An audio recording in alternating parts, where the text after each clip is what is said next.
Alright, I'm working on a 2008 Ford Edge here today. We're going to be replacing this 3.5 liter engine in it. Believe it or not, this vehicle has 280,000 miles on it.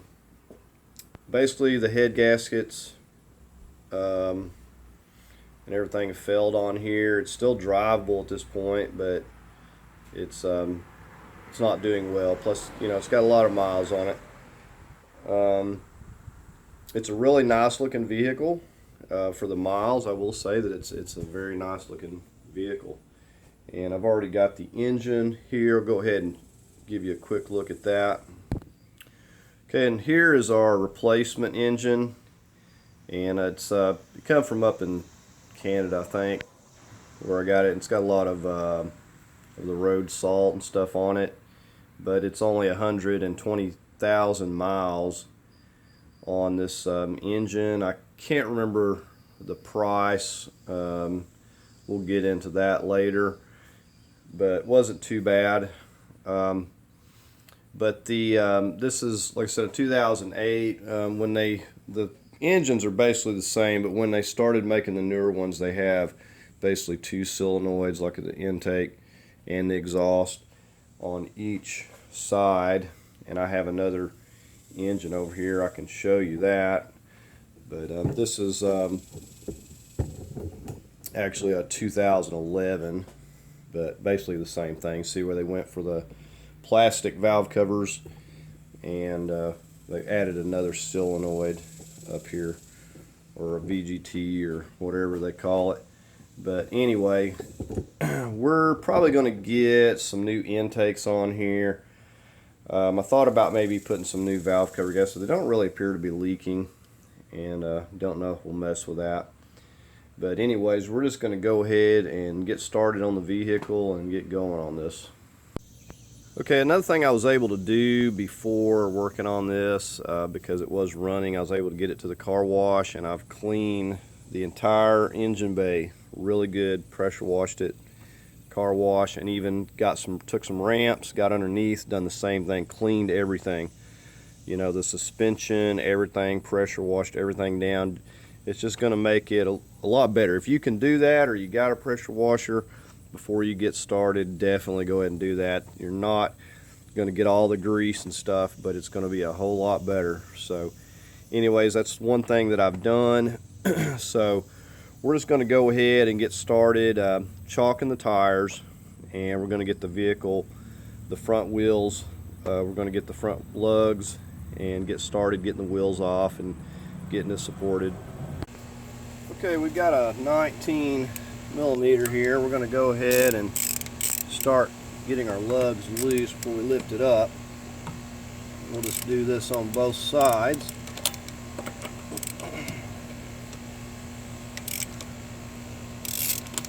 Seems like the 19 likes to stick on these lugs in particular, and I have used like the standard size, which is a 3/4, I believe. Alright, so we're just going to go to the other side and do the same thing. Okay, you see the rear tires chalked on both sides. Got a jack stand. What I like to do is come in and use blocks. Now you could use a couple jack stands. I just like to have backup.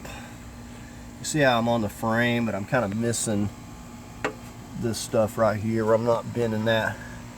So I've just got some blocks and some cinder blocks, 4x6s, whatever's handy. And then I'm going to take and put this up under here as well, and probably get it somewhere up here, maybe about that control arm, or somewhere just where it's going to be out of the way. Okay, I'm going to go with it right there for the time being. I will be lifting this up some more when I have to get underneath. So we'll have to come back and add some blocks and lift up our jack stand. And so I'm going to go ahead and go to the other side and just do pretty much the same thing. We're just going to block it and get a jack stand, and then we'll go ahead and start removing these wheels here. Okay, so here's what we got set up on this side. Like I said, we probably will raise this up in a little bit. I'm going to be working under the hood first, so I don't want it to be up real high. So I've got the jack stand and my blocks, and the wheels are chocked, and we got that done on both sides. So we're just going to go ahead and get our wheels off here next. Okay, we're just going to get the first wheel off, and then we'll go to the other side and do the same thing. Okay, before we get started on removing anything else, we're going to drain some fluids out. I'm going to start over here on this transmission side. If you come back under front here and you look right under here, you'll see an 11 millimeter. That is going to drain this transmission fluid out of here, because when we go to taking our CVs out, it's going to go to leaking, and every time we move it, it's going to be leaking out of everywhere. So we want to drain, usually get about 1 gallon out of here. So we got us a clean drain pan, and we've got our 11, and so we're going to go ahead and get this loose. I don't think I ever used this 11 millimeter for anything else, but anyway, we're going to drain as much of this out as will come out, and you can see that's just as black as it can be. That's not good.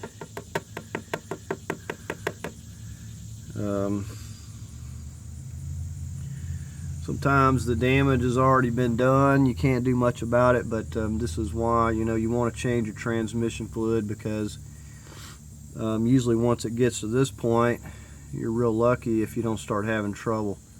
But we'll definitely drain as much of this out as we can. That's supposed to be bright red, and we'll get some new fluid back in here. So anyways, we're going to let that drain. We'll pour up this old fluid and just put the plug back on this, and then we'll move on to probably draining out if there's any of this radiator coolant and stuff left. We'll get some of that out. Okay, this is what we drained out of here. We're going to go ahead and get this poured up. Just got a empty jug. Now you can take this used transmission fluid to AutoZone and they recycle it, so we're just going to pour it up here now.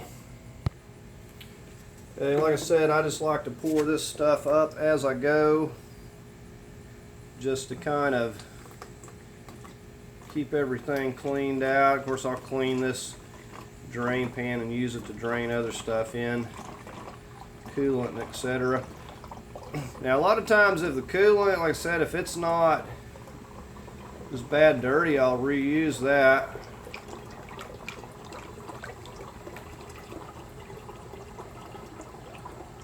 We'll just keep an eye. They got a little sight window on the side of these jugs. We'll keep an eye on it. But usually I get about 1 gallon. So it's pretty easy. You take 1 gallon out, you just put 1 gallon back in, if you had it to the proper level before anyway. We'll get a gallon of that Max Life. Stuff's pretty good. See, I'm not even up to the top, so I'm right. I can tell I'm about at 4 quarts on this, where it came to on the jug. Maybe a little bit more because it's up to here. So we're probably actually getting close to 5 quarts that we got out of there. Alright, so got our plug back in, got it tightened down. You don't want to forget that. Now we're going to go ahead and get back here on our oil plug. We're going to drain all this oil out, and then we'll go ahead and get the coolant out, and we'll proceed on from there. Okay, the next thing I'm going to do is I'm going to work on this little panel under here. I've got the oil drain and the transmission fluid drain. That's about it. If you come under here, these are 5.5, or you could use a 7/32. You got, they basically run along this little panel here, all the way across. So we've got all these to take out. We're just going to remove this piece. We're going to put these screws back. Now these here, there's a few that got the pop pins. Got to pop those out. So that's all we're going to be doing, is removing this piece right here. If you can look up here, you can see the well, it's kind of hard to show you, but right there's the spout for the radiator. Anyways, so we're gonna wait on draining that till we get some of this stuff out of the way, and we're just going to be doing one piece at a time. You know, you can do this stuff in whatever order you want, but this is how I'm doing it. I'm going to take this piece off next, essentially. Okay, before you start this job, removing this engine, you'll want to have your Freon evacuator vacuum out by a shop, because we're going to be removing this front and all that, the AC lines and stuff, so that's going to need to be vacuumed out. Okay, so we got that piece, as you can see, out of there. There's a few of these little push tabs, and as far as the screws go, I put those back. Now, another thing that I went ahead and removed was a screw that's right here going into these fender well flaps. And I removed those on both sides because we're going to be taking these out and getting these out of the way. So now that we've got that, we can actually get up here and start draining this. We'll get our wrench up there onto that spout right here. You can use an Allen or a 3/4, and then we'll just drain it right down through here. So we're just gonna, while I'm letting this drain, I'm gonna work on removing some other stuff. We'll probably work on removing the fender wells, and of course some of this front's gonna be coming off too. So we'll just get to work on some other stuff while this is draining out. Okay, I'm working on that. Now you're going to need like a 3/4 wrench or whatever, unless you got a slim profile ratchet like I'm using here. Otherwise it's going to be difficult to fit it in there. But we got that loose, and as we'll go up and we'll remove the radiator cap in just a second after we get this draining a little bit.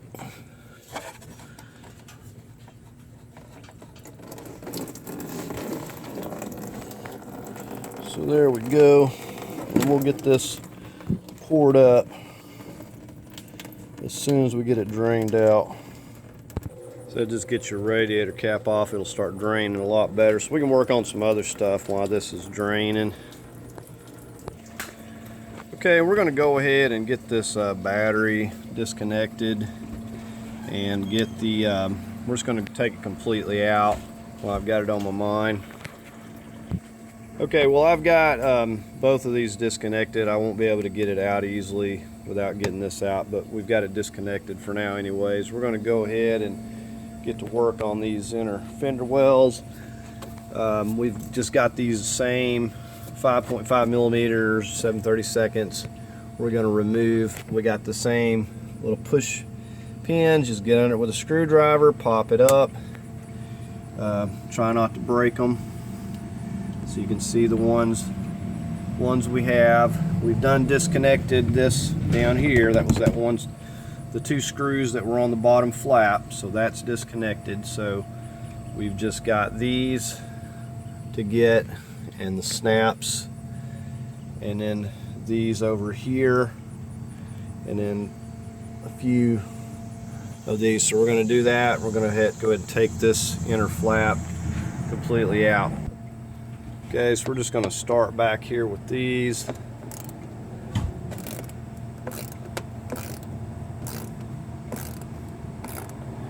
And then we'll just work our way around. These actually hold pretty good. I actually prefer it to have the screws as opposed to having nothing but the little snaps, because these definitely lock it down good.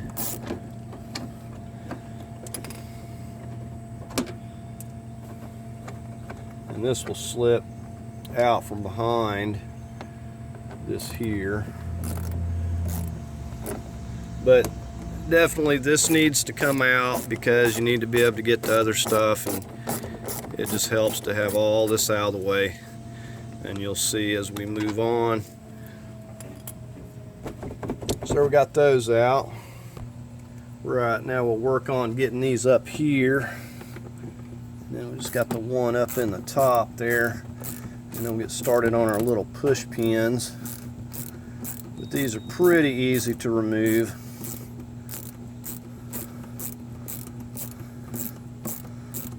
So we got the 3 up here on this part of the bumper. Okay, now we're going to get on these push pins, and we've got a bunch of them. Sometimes there's probably an easier tool, but I just get a couple of screwdrivers and just pop that thing out of there and just get a hold of that. And then you can take, and so you're not losing it, put that piece back in there. And that's just how it, before it's pushed in and actuated, it's just like that. So then we've got to go ahead and just remove the rest of these. Okay, so we've got all of these out. It's not a big deal, there's just a lot of them to pop out. Now there's one more that's right under here that we've got to pop out, and then we'll be ready to get this loose. Okay, with those loose, we're ready to start working this down here. As you can see, it just will all come out from behind here at once. There we are. Okay, so there we have it.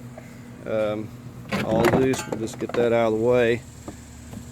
Now you can see with that out of here, you can actually see your you got some connections here for your power steering lines.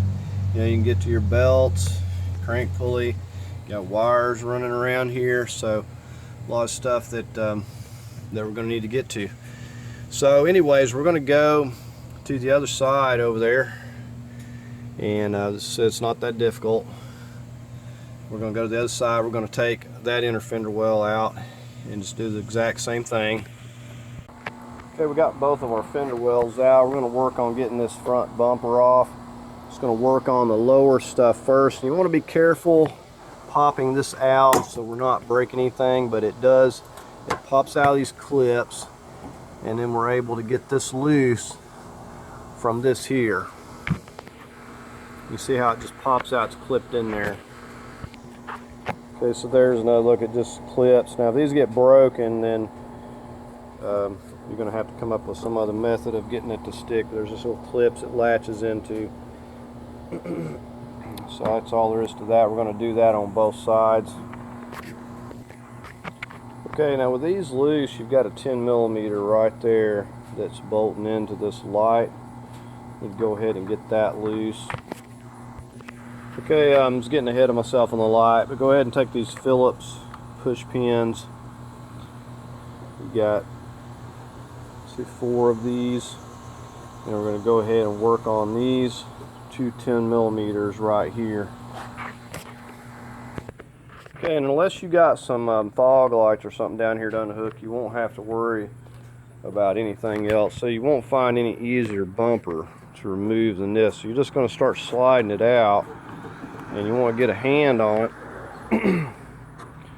But this just slides right out of here, no problem. I'm going to go ahead and just finish working it off here. Okay, so here we go. I've got my hand on it, and it's just that easy. And we'll just set this aside safely. Okay, and here it is, that cleared up out of the way. Now we just need to go ahead and we're going to work on the headlights next. It's actually really simple to get this here loose. Okay, I want to show you the headlights. We've got 10 millimeter here, got a 10 millimeter here.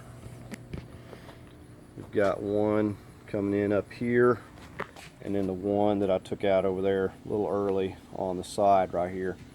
Once you get those out, you see this nub here slides into that part of the fender. Just slide it out, and then go ahead and disconnect your connectors. Unless you want to disconnect them now, but be careful. These things are real easy to break because they're so fragile. They get brittle. Yeah, these connectors are real easy. You can't get them mixed up. Those just push outwards. This one here, just kind of push it up, and it goes off that lower one. This one here, I believe, was already broken because it was just pushed on there. Not seeing any kind of latch on it, but that was for the blinker over here. So we've got those loose, and we'll just go ahead and set that aside and work on getting our 10 millimeters out here.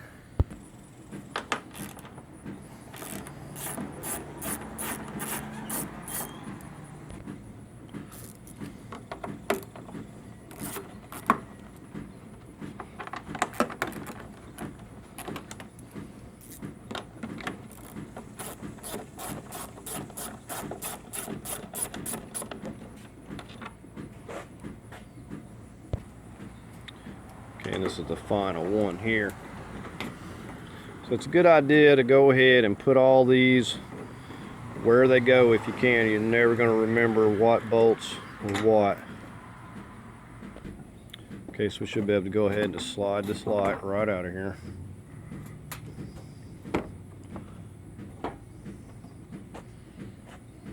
And there we have it. We'll just set this aside safely. Okay, before we can remove this, we've got some wires and stuff that we actually have to get separated from the front of the radiator. We got to get our radiator hoses, and we got to get our condenser lines and wire stuff. Got a wire connector right here. It's got to come. We need to label these as to where they go and where they clip into and everything before we can remove that. The next thing we're going to work on is actually removing this piece. And we don't have a whole lot of bolts. There's like 2 on each side up at the top, and then I think 1 on the bottom there.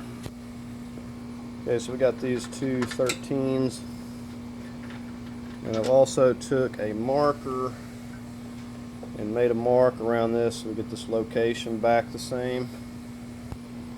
I said just take your marker, go around here, just make you some marks so you get it lined back up right. I've done the same thing on the bottom. Okay, I've got a 10 millimeter right here. I'm going to take out, I've made a mark around this as well. Okay, now just get that 10 millimeter out of there. We got 1 more on the bottom. Well, actually 2 more on the bottom. We got 10 millimeter here, and then our 13 right here that we need to get loose.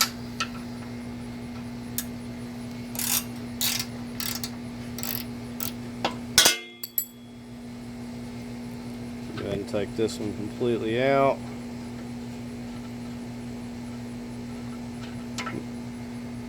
And we'll go ahead and get this 10 millimeter. I'm going to put a mark with my little marker on this as well so I get that location back.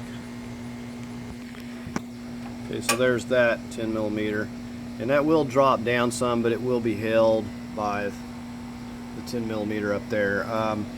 So we're just going to go ahead and do the same thing on the other side that we did here and go ahead and get this out of the way.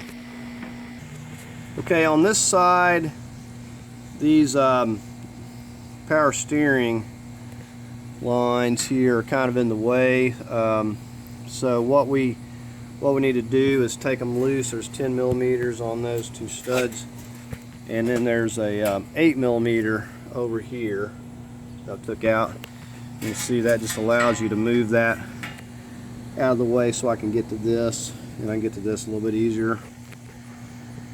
Okay, now we got our bolts out. We can go ahead and we should be able just to wiggle this right on off of here. You see it clears up all that space.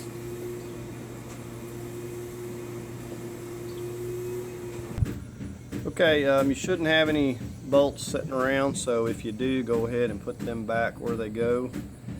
And so we got that, those power steering lines sitting there. One more piece that we're going to remove that's going to wind up getting in the way is this piece right here.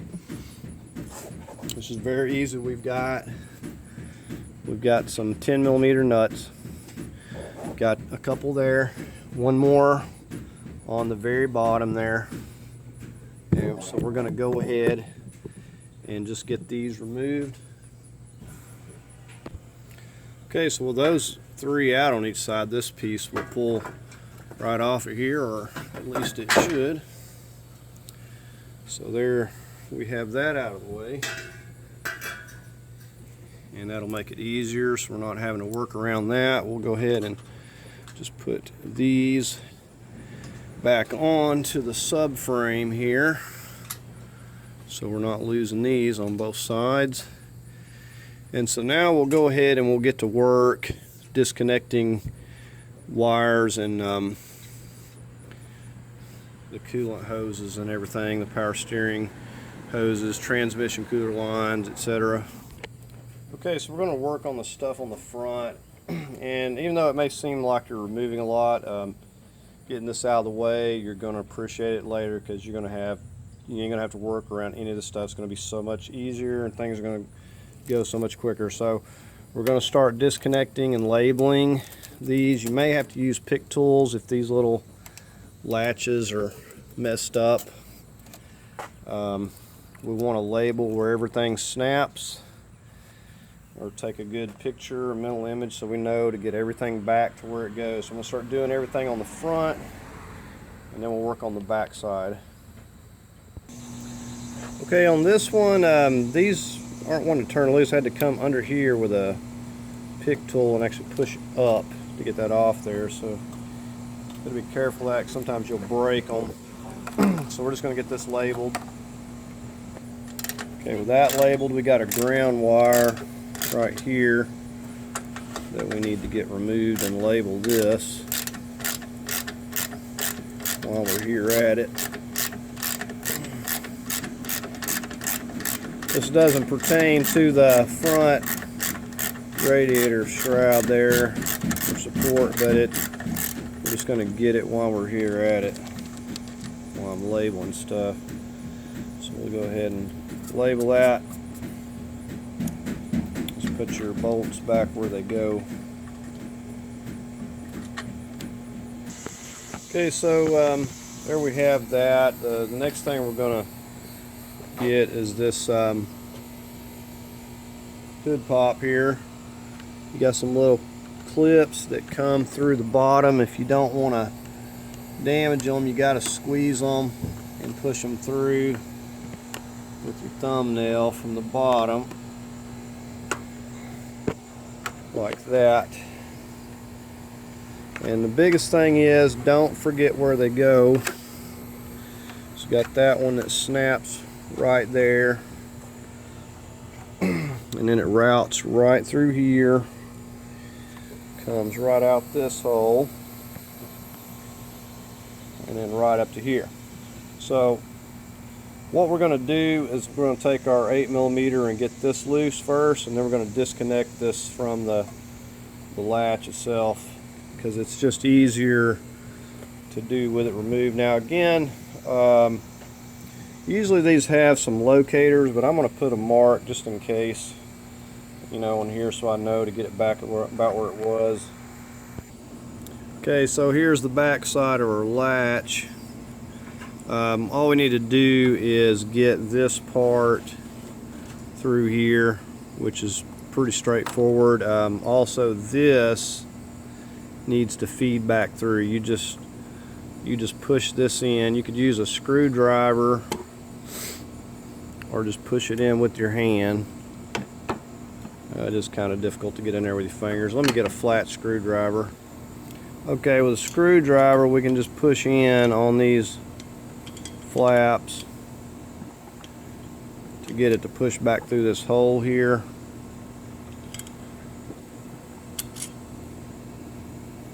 Now it'll only go so far because we're still attached to that, but okay, so there we have that. It's pushed back through that hole. That's all there is to it. It just has a couple of these here that you push in. You can see how those bend and flare out, and that just holds it in that hole there. Now with it out of that part, you can very easily just work this thing around there. And you can see, to put it back, you just loop it back like that. But it just comes out of there very easily. So that's what we wanted loose. We may as well just go ahead and mount this back to the front with the screws here. Okay, and then now for this, you can just push this right back through here and out of the way.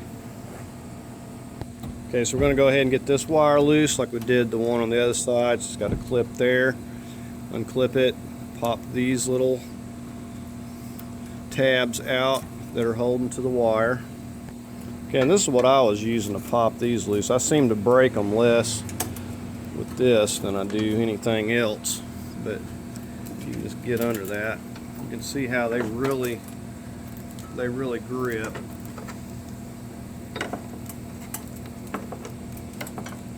Get that around that button like that. You can get it loose because this thing's really holds. So there's that loose. Okay, and this little lock's the same way. I'm going to have to go in under this with my pick tool and lift up because it does not want to come off. See, this thing, essentially I'm going in under, if you can see that, I'm going in under that and pushing up because sometimes they get weak or whatever, and you can't get them without breaking them sometimes, so you have to go in under there with a pick tool and give it a little help. Okay, and again on this side we have another 8mm ground. We're going to go ahead and get that loose and we'll label it and everything. Okay, so that looks like everything that we've got on the outside here. We're going to start working on the things we need to disconnect in here. Now I do have to we're going to disconnect the hoses up here. So we're going to go ahead and work on getting some of this air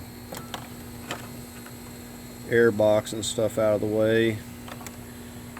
And we got a bracket right here. We need to get that 8mm out. We got a wire. We got a band over there. We got this. Just push that over. That'll just pull right up so you can get that whole thing out of here. We need to get to that band. You can see it over here on this side. We're going to lift this whole thing up and out of here. Looks like we got a vacuum right here. Just pop that out. Just label things, and so you don't forget where they go, and you're not forgetting something when you go to put it back together. So anyways, we're going to go ahead and work on getting that loose. We'll just pop this whole air box up and out of here. Now this has a safety lock. You can see you got to pull that back about 1/4 inch, and then you can squeeze it. You try to squeeze it with that down, it won't move. Pull it back about 1/4 inch, push down right there. It clips right here. Just give that a tug. Like I said, go ahead and label this stuff so you're not getting confused later. But I want to go ahead and take I'm going to get in there with my little 8mm and get that band loose and pull it off of that throttle housing. from up in there. You can come through this upper part here and reach around here with your hand and get this band real easy. Okay, now I got that screw out of there, that 8mm. Now this just is a rubber piece. Give that a pull. That should just pop up from the bottom. And this whole thing will basically lift up and out of here. Okay, I'm going to go ahead and take this one out and take that bracket off because it's kind of catching on it a little bit. Okay, now we're just lifting this whole unit out of here. And it's going to clear up all of that space, having that set aside. Now we can easily get in here and get to these hoses here. We'll get these disconnected so we can easily get to everything we need to get to here. We got our wire connectors. We can see back here we're going to start getting these loose and labeling everything.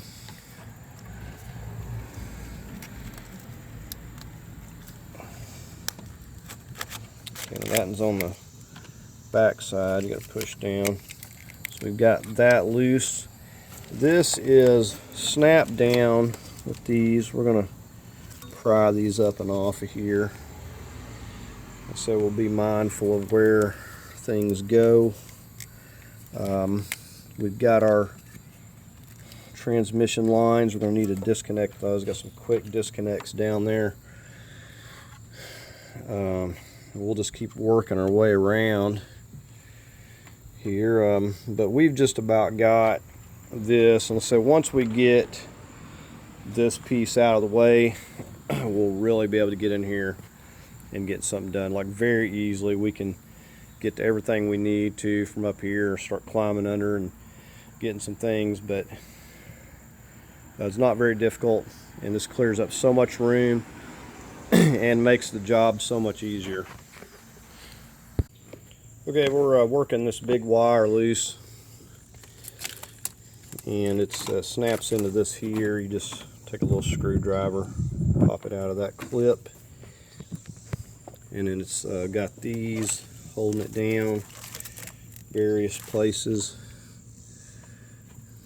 So we're just working it up and off of here, getting it loose from this. We've already got, it looks like I didn't need to take this one here loose. That runs to the fan. I'll probably put that back. It's just this main one here. So, so this wire is loose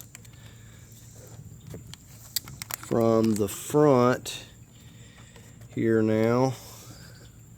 So it looks like we, other than the hoses, it looks like we got everything.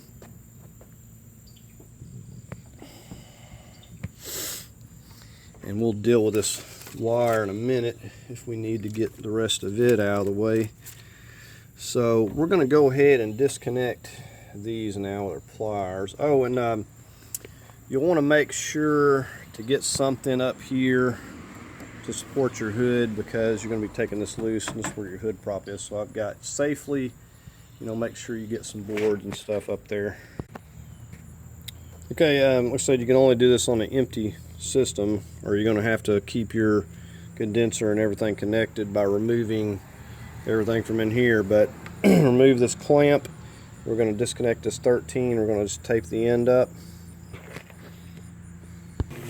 These hoses take a little work. I'm using a couple screwdrivers and putting some spray lubricant under there to get these loose. They're really stuck pretty bad. Still got to get on those transmission cooler lines down there next, but we've almost got everything. Okay, so the hoses are loose. Okay, we can see these. They got these little caps we need to pull. They snap on here. You need to push those or pull them off. Let's see how they wrap around that there. So we need to push that off. We can't push it to the back. It's going to hit on the transmission there, but we need to push it to the side and get it off of there. I'll take a flat screwdriver in there. It's kind of real stubborn. Okay, now once you get these popped off of those lines, you're going to want to get yourself one of these. Now this is not just an ordinary pair of these line removals. It actually has a bit of a step. I'll take them out here so you can see this. Okay, so anyways, there is the part number. You can get these at most part stores. Got these from AutoZone, but because of the way these Ford lines are made on some of these, you have to have this step because it goes around that flare, and then that part goes up into to release those that connector. So if it doesn't have this step, you're not going to get it up in there to get this tool off, and it's a quick disconnect on the cooler itself and on the transmission. If you try to remove those fittings, they're very tight. You're not getting them off except with an impact, so you'll bend it. So you're going to need one of these. Okay, so we're going to take our little scissor disconnect tool. We're going to get it over this. Notice how it fits. The larger end, or the 1/2 inch, fits over that nicely.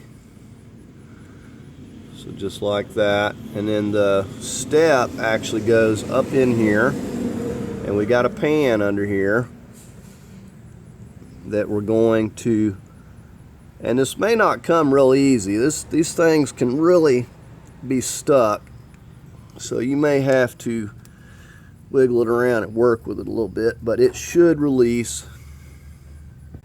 Okay, so I got that one out. It doesn't come easily.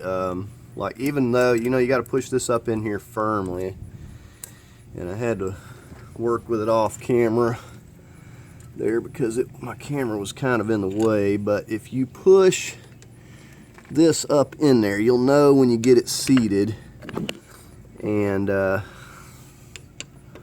then come in here and just get, I was coming in here with this and kind of getting at it from an angle.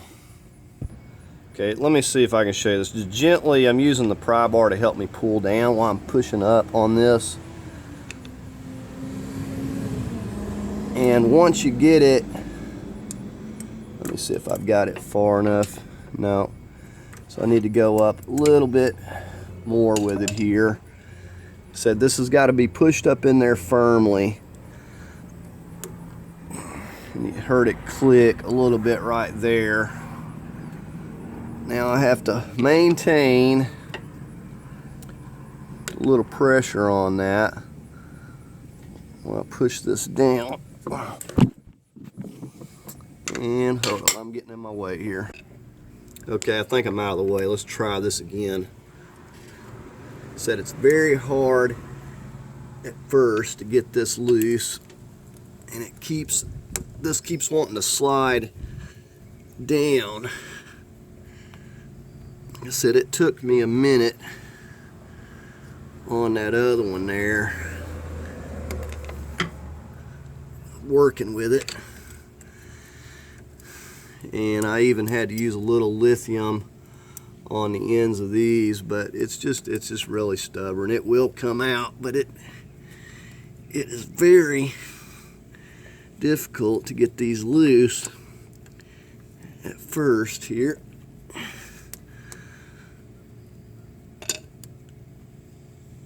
And you'll be thinking that it's not going to come out, but it will once you get it kind kind of get it broke loose, but you just push it in as far as you can.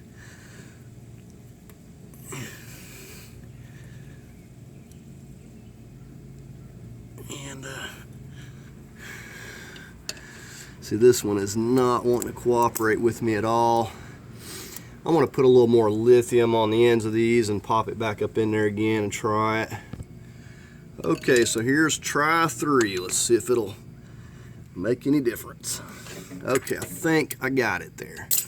So there we go. That lithium seems to help for whatever reason. I said, even though I've drained it, there's still going to be fluid coming out of here. So there we have both of them. It took me 3 tries to get that one. I'm going to tuck this down here and get a little of this fluid out. But you know, if you need to, mark which ones are which so you don't get them confused. Okay, everything was loose except for this coolant overflow bottle and the hose. I went ahead and just disconnected it here at this, at that junction. I've got some screws here. I got 8mm. I got one here, got one back here, and I got one over here. And then this will just kind of lift up and out of there. There's like a notch on the back here to lift up right out of that. We're just gonna lift this up and just take the whole thing with this. So, you know, it's gonna have to come out anyway, so we're just gonna take it all together so we're not disconnecting any more than we have to. Just keep everything together. Okay, notice that I got it over here and I got it behind this wire so it doesn't hang up. So getting ready to go ahead. We're going to take this 10mm, it's the only thing holding, and this one right here. We're going to go ahead and set this whole unit just off to the side now. It's just kind of sitting there. Okay, I realize I've got a high pressure disconnect right here for the AC. I'm going to have to get that loose because that's connected to it as well. So I'm going to take and remove this now. Okay, so I've just took these connectors loose and labeled them where they go, here, and then the horn. Now we've got a studded bolt there, nut, and then we got this one right here, and we're going to go ahead and remove those two.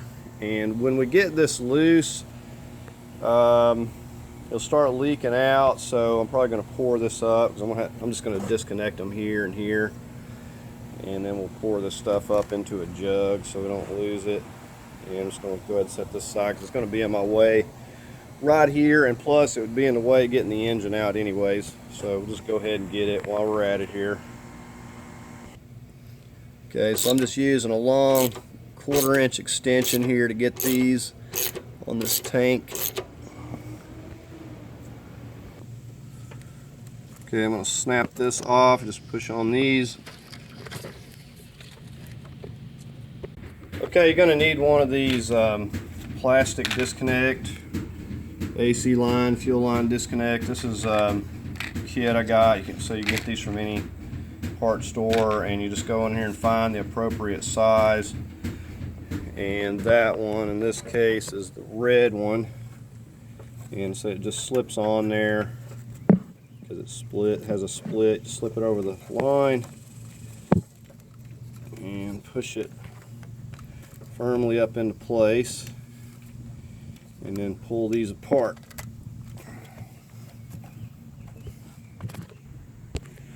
Okay, and along with disconnecting that, you can see I got it separated. There is a bracket right here with an 8mm on it. See where my extension's going? You got to get that bracket loose. Okay, here's a view of this. It's got like 3 O-rings on there. So that just pushes in there, and it's just got like a spring connector. You got to push that in there to attach that. So we're gonna just tape those up so they're not getting damaged. Okay, with that line disconnected in the little bracket, the 8mm, then this is all freed up. I've got the I just got these taped up so they're not getting damaged, and but they're all loose. So ready to go ahead and set this off now. And just got to get my screws out up there. Okay, and here we have it set off over here.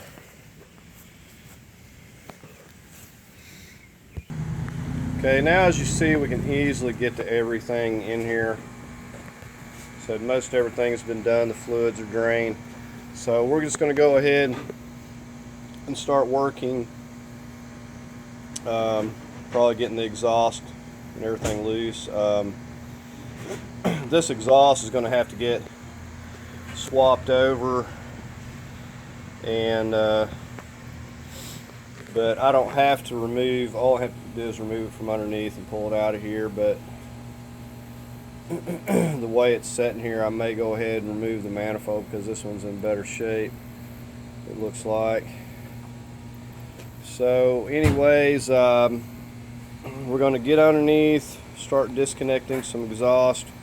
We'll get the flex plate bolts out and we may start disconnecting some stuff up here that we're going to need.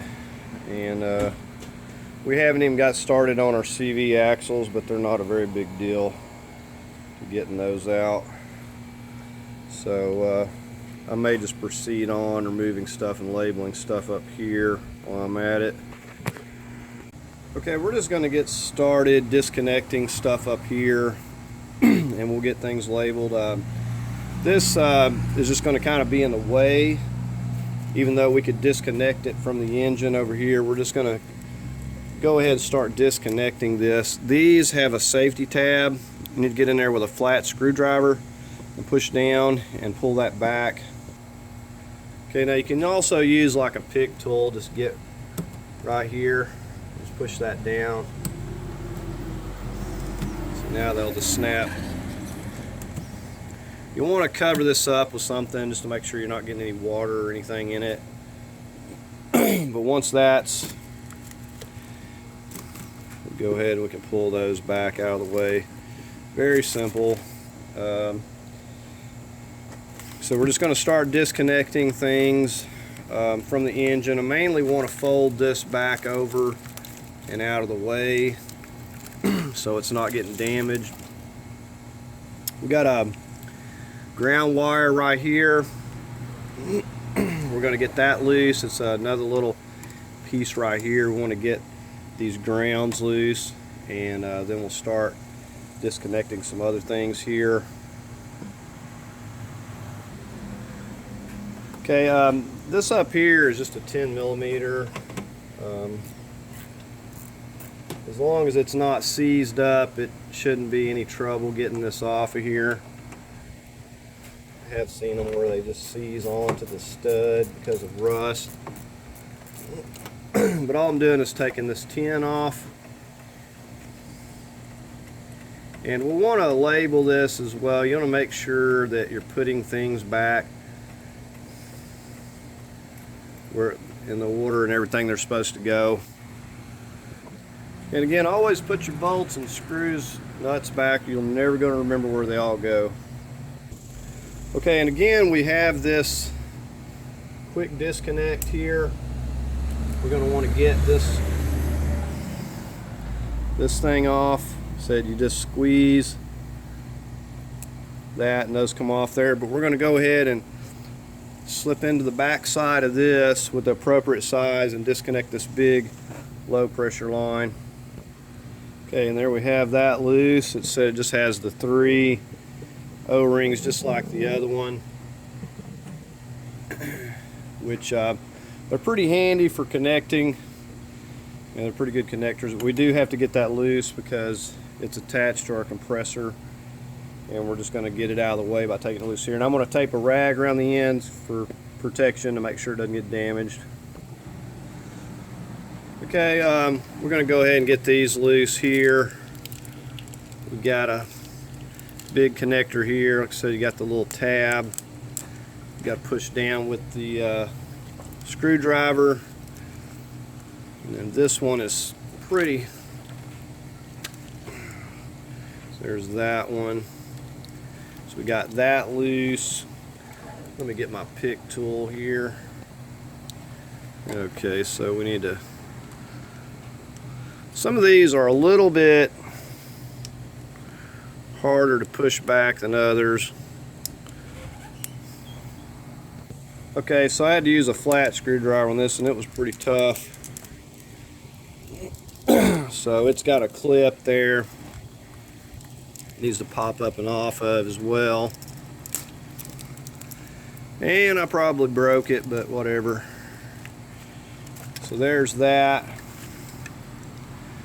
And so we got that, this whole thing, with the exception of right down in here, we've got another studded 10mm for ground, and it runs right here to this ground. We need to get that 10mm off of there. Okay, there's that 10mm right there. You can see we're just working it loose, and that'll free up this ground wire here.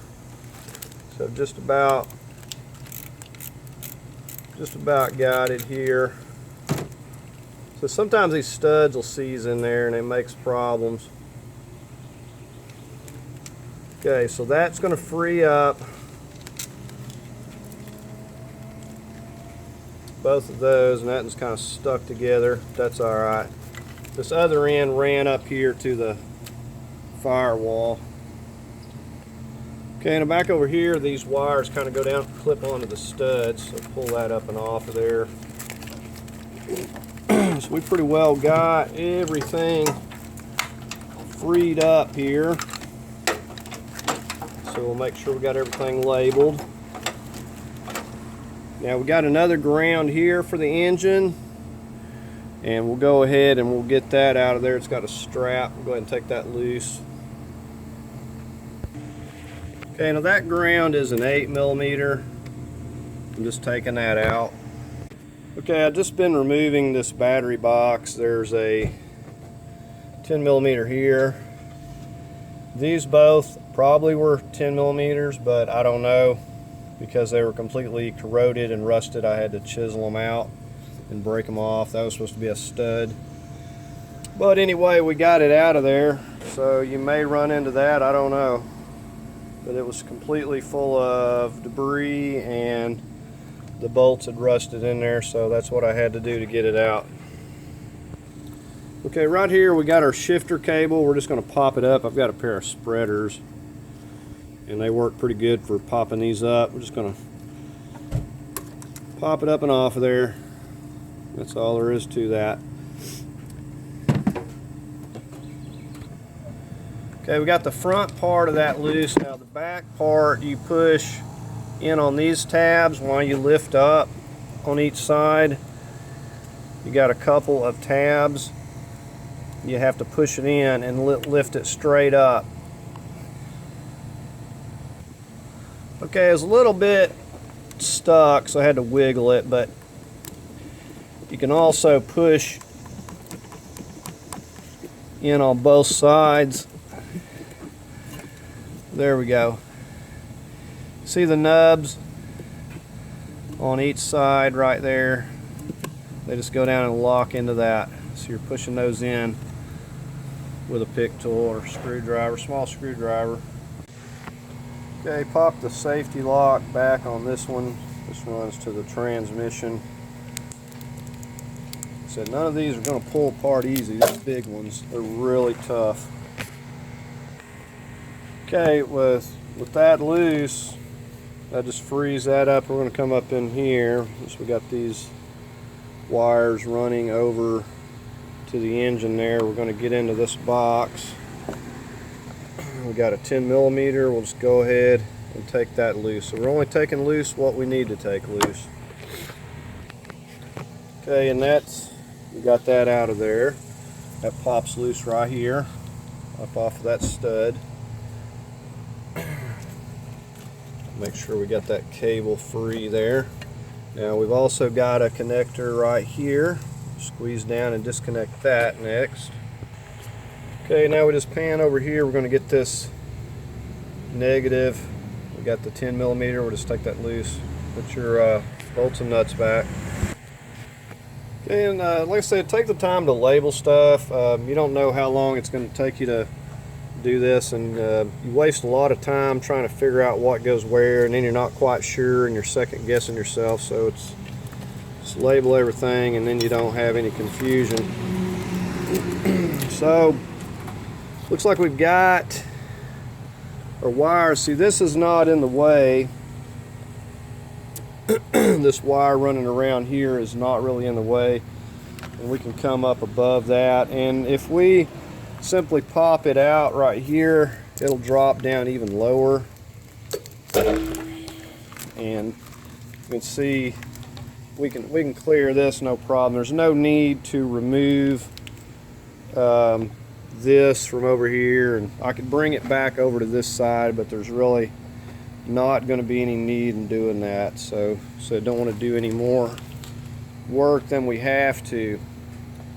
So we got most of the wires. We're just going to continue on here, getting some other things loose with the vacuums and stuff up here that we've got. These just have these little clips that you push in and on both sides, and you kind of pop them out. They're usually not that difficult. You can also use a little pick tool, just pull it like that, and then that should just pull right off of there. It should, but it may be stuck a little bit. Just make sure you got your, there we go, finally got it. Okay, our little vacuum device here has two 11mm. We're going to go ahead and just remove these so we're not hitting this by accident coming out. It's not very sturdy.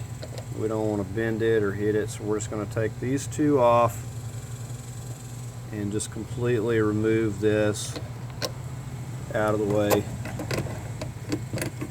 Well, it's hanging up on my cowl up here, so I don't know if I'm going to be able to get it without removing that or not. Okay, this thing slides off real easy. You just push this tab right here and just slides right off of there. It's got one of those push tabs, so it doesn't matter. I've got that loose, but I don't have to worry about hitting it now anyway. This right here runs over to the back of that intake, so I'm going to disconnect it right here. I'm just going to push this piece apart. You could disconnect it back there as well, but I'm just going to separate it right here. Okay, our fuel line, you don't know if it's got pressure on it, so you want to get a rag or something to make sure. This here just pops back. Push down, pop that safety lock back, and then this will just push up.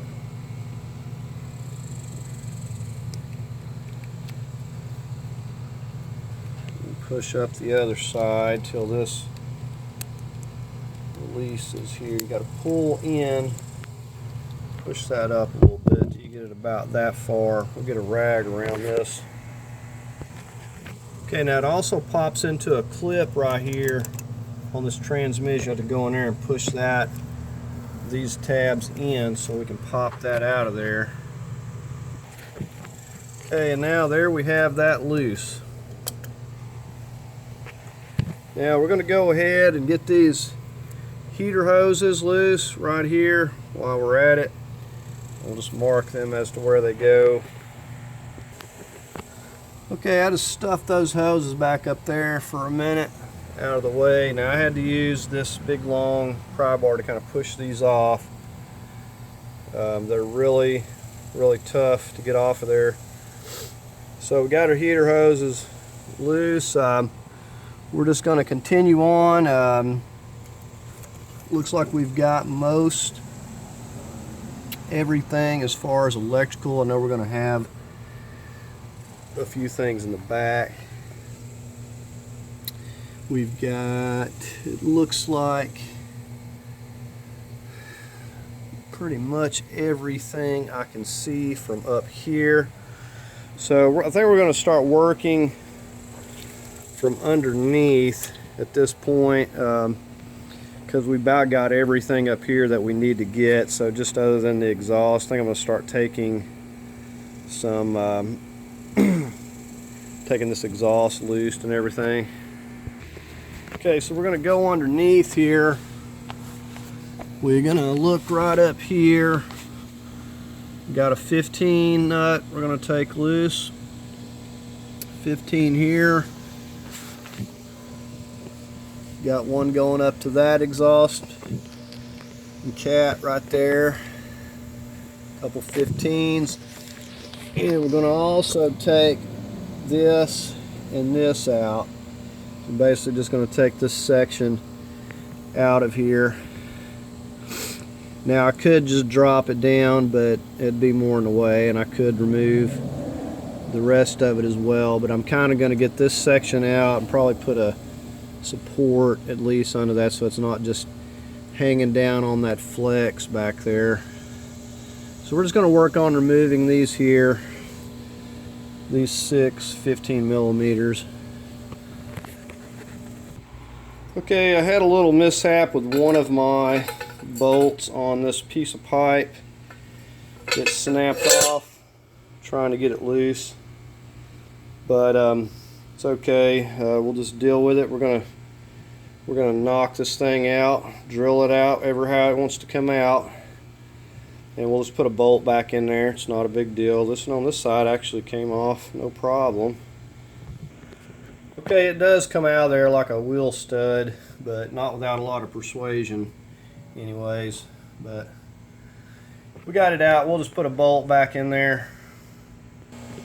Okay, the next thing we're going to do while we're down here at it, we're going to go ahead and take these two 10 millimeters on this heat shield. This keeps you from getting at this motor mount here. So we're going to go ahead and take those loose. There's that piece out of the way. You can see your mount. And you can take these bolts loose any way you want. The next thing we're going to do is we're going to get to work on this piece here. Take a flat, this is just little plastic tabs that go into the bottom of this dust shield, and if you're lucky you can just turn them and they'll come out. If you're not lucky, you're going to have to pop them out, because sometimes they'll just sit there and spin. We're just going to pop these out, and this thing will pop straight down, revealing our bolts to our flex plate. Okay, so there's that piece. Now you can see we can get to these in here easily. And we're going to get out here on this crank and turn it to where we need it, get it in the center here so we can start breaking them loose. These will be pretty tight. So we're going to go ahead and do that. Okay, I raised this up about another 4 inches earlier too, so I had more room under here. So I've got an 18 on this crank here to rotate it around. And we're coming in here with an 18 as well. And we're just kind of holding it out there as need be. There's plenty of room here for the most part. You can see we're going to go ahead and work on this first bolt. I'm going to completely remove it.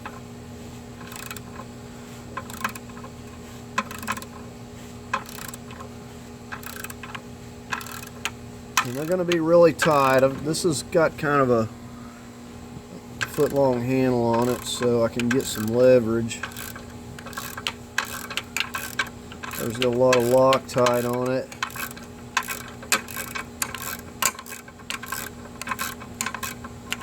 So we've got 4 of these.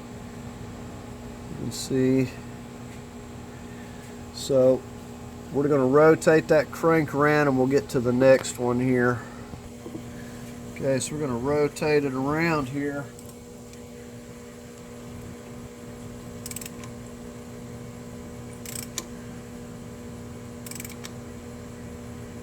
There's our next one. Go ahead and stop right there. We'll have to get a hand on this. Make sure it doesn't move over there. I'm using a 6-sided, by the way. So this is going to be extremely tight. And you're going to have to put a lot of leverage into it to get these loose.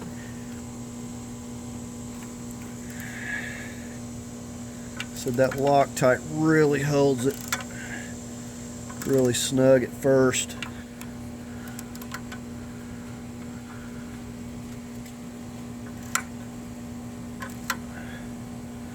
Just wanted to give you an idea of how tight these are.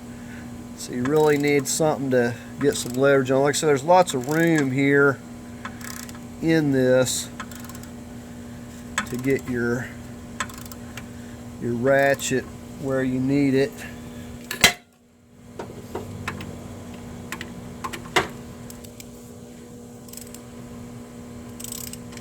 And if you have to, you can back it up there a little bit.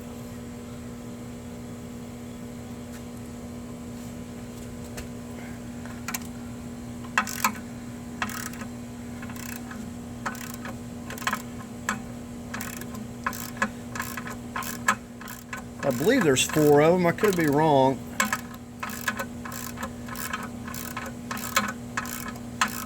We'll find out. Maybe getting it confused with another one. So there's that one.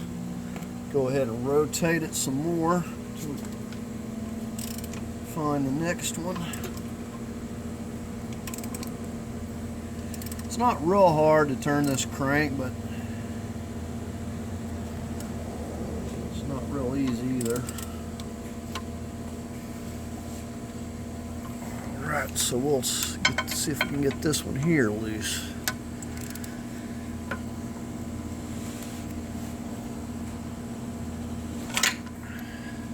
It just takes a lot to get it broke loose, and then it wants to move. Get it back in the center there.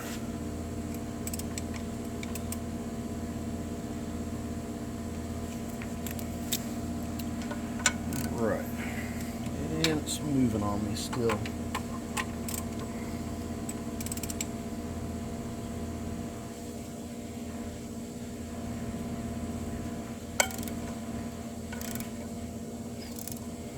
So that would be the most of your difficulty.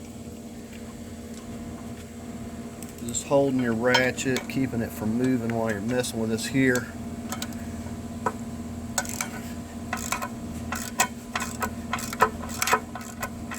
I'm going to get this one out. I'm going to see if I'm right or wrong. So I may be mixing it up with another one, but I thought there was 4 of these. But there may indeed only be 3. Okay, so I'm going to rotate it again. We'll find out. Okay, well it looks like we've just got 3. So I was incorrect. So it's loose from the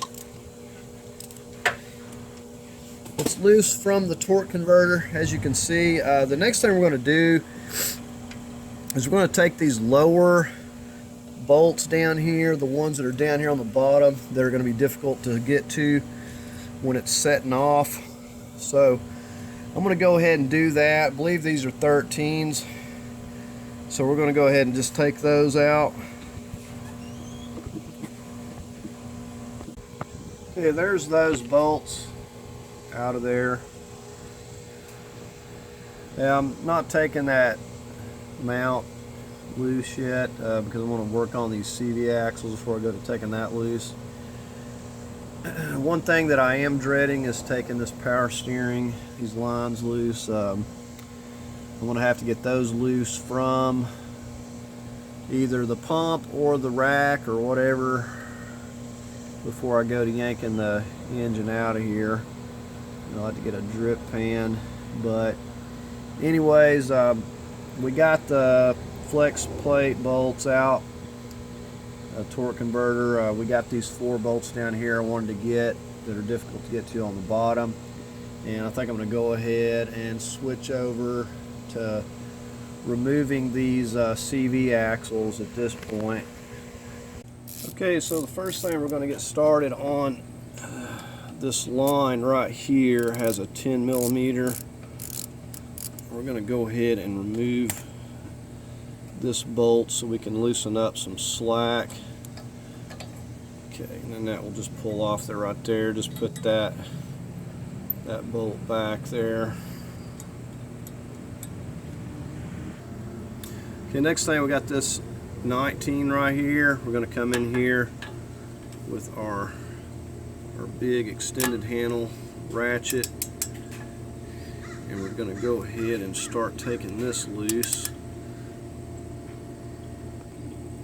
Alright, these are going to be really tight, usually about 130 foot-pounds on these to get these loose.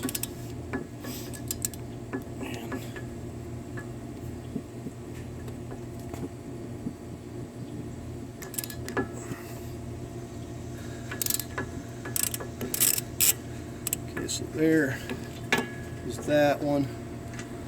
Spin that on back a little bit. We'll go ahead and get on that lower one.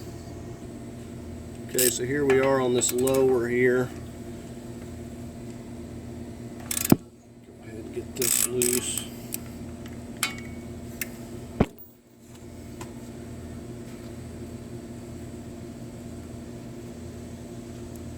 That top one's just finger tight as well. We're just going to remove this whole bracket here.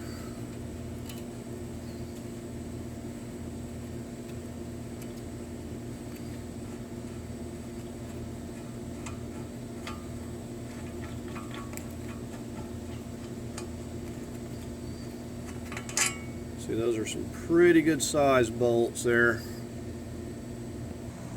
Okay, we should be able, once we got the bolts out, to just wiggle this whole thing off of here. Still getting this top one. I still have a little bit to go on it.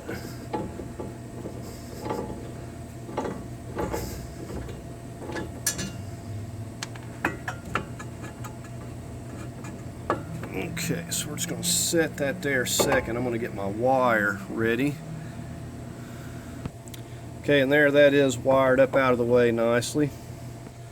Okay, now I'm going to go ahead and remove my rotor. Now, if you don't have an impact, I want to point out that you're going to need to put your wheel back on and put weight on it to be able to get this loose. I'm using the impact. Okay, I'm using a 36 millimeter here, if you can read that at all. But I think I got this for like an oil cap or something. And I actually didn't have one of my bigger deep axle sockets. I didn't have, but this little 3/8, I got a 3/8 adapter on here. This here is getting it done, as you can see. But it's a big axle nut. It's a 36 millimeter. Now I want to say it could be a 35, however I don't have a 35, so I couldn't tell you, but I know a 36 will fit it and get the job done. Okay, now we could remove this ABS connector, but I'm just going to pop it loose here from this little clip. I'm going to pop it out. It's just a little connector. You should be able to squeeze it together with some needle nose or something from the back side there. Okay, so just squeeze them little tabs in right there with some needle nose. It'll pop out of there, and that should give us enough slack. So we're just going to get to work on these 24s right here. Okay, and they have the no spin tab, so you should be able to get them without having to hold it.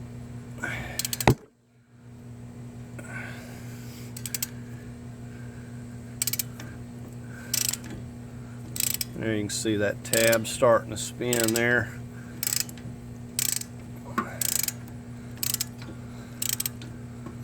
I'll go ahead and get on this lower one here. We got that one good and loose.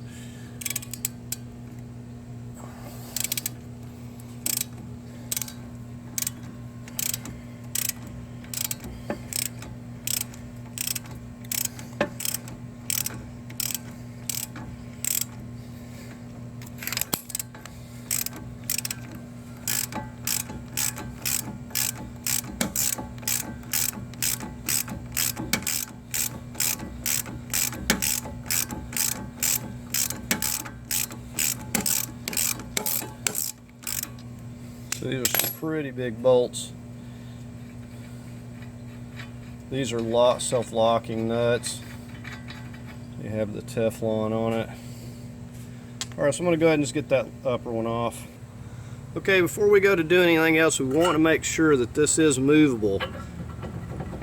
So it's not seized in there, so that's a good sign.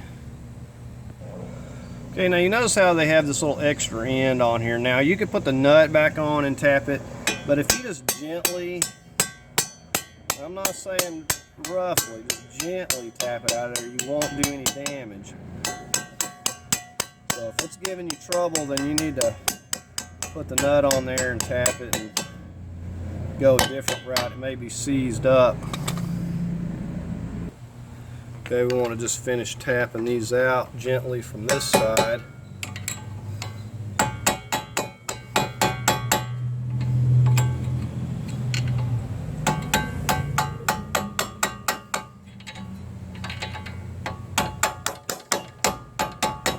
Now I definitely want to make sure I've got a hand on this thing before I get the other one out. I don't want this thing falling down and messing up my CV axle. However, they do look to be pretty worn. Okay, so there's that one. We'll see if we can't coax this one here out. Okay, that one came out pretty easy. It looks like this thing's kind of locked in here a little bit. So I want to make sure that as I'm pulling this, I'm going to kind of support my CV axle here because I don't want it to drop down and ruin it. So I'm going to, while I'm working this out, I want to hold the CV axle a little bit.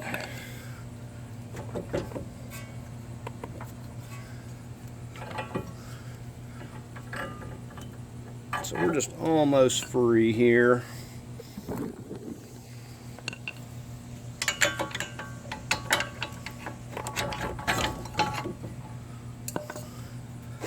Okay, and we're not putting any stress on this ABS cable. We've got plenty of slack here to get this out. So we'll just carefully set that there for now when we work on getting the inner part out here. Okay, I'm back in here by like the oil plug, and I'm looking up at the back of the CV axle here, and this is like the joint shaft connection, and this extended part goes back to the transmission, is actually bolted onto a bracket that you really can't get to in the vehicle. So you take and hit this from the back side, which works pretty good. I'm just using a 1/2 inch extension and just getting back here and just kind of hitting it here. You can see I've got it most of the way loose. It wasn't too difficult. And I'm just using this rubber mallet here and knocking it out loose. I've just about got it here. We're just going to take it completely out. Okay, so here it is, setting out. That's where the clipped part goes into, this right here. That's the part that you would replace. There's the clip on the end of that is going into, but you can very easily knock this apart from the back side here. Here's what it looks like from this side here. So at least it's got grease on there. A lot of times these things are dry and very, very difficult to get apart. This one was actually pretty easy. Okay, so we're over on the driver's side. We're gonna pretty much do everything the same way with the exception of removing the CV axle itself. So I'm just gonna pick up at that point here. Okay, now we're on this driver's CV axle. Just gonna be using an ordinary crowbar, a long one. And the trick is just to get in here where you can get to it the best. Ever how that is, looks like we may have to come from the bottom. But these do a pretty good job. Just rock it back and forth. So there we go. It's loose. Now we shouldn't have any fluid come out of here, but you never know. We drained it, but we still may have some fluid come out. Okay, that wasn't stuck too bad. I've seen way worse. So there we go. It actually came out real easy compared to some. Okay, I'm up here at the front of this exhaust manifold. Now, I don't have to take this off to remove the engine, but I'm going to need this off to swap it to the other one. So I'm going to go ahead, because it's easier while it's here, easy to get to, and take these 15s out. There's 4 of them, and there's one down around the back, but you can get to them by removing various brackets and stuff here, and we'll get extensions and get to them. Okay, and be forewarned, these things are tighter than you can imagine. I'm just hoping that none of these break, and I need to get some WD-40 on these other ones. Said the only tricky one's like right in the back, but I think we can get to it with an extension. But we're just going to work these out one at a time. If I need to get this heat shield off, I can easily remove this. Just depends on if it gets in my way or not. So I'm just going to continue on. So there's the first one, and it was really tight. I've got it in my extended handle I was using. I thought I was going to have to get the breaker bar. Okay, now here's the other one on this side. So we've got 2 more. Okay, I'm working on this rear one over on the left. I tell you, this is why I put anti-seize on these things, because man, if you were doing this with it having no room to get to this, it would not be fun.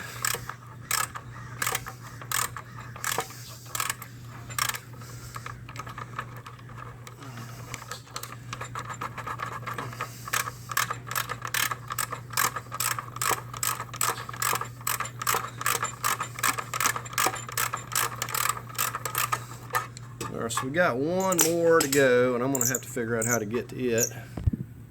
Okay, we got these 2 10mm, this bracket going to the transmission. I'm going to take these 2 out so I can remove that.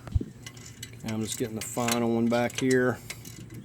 If I can get this removed, maybe I can get an extension, a swivel to that top one up there, because it doesn't look like there's any other way to get to it. Okay, there's that brace. Just get that out of the way.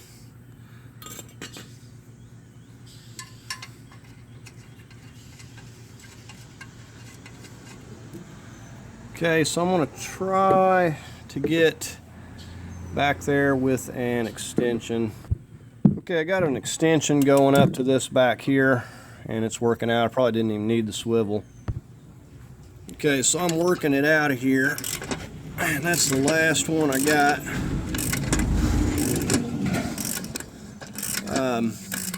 Now another thing I forgot to do was disconnect my O2 sensor there, so I'm going to need to do that.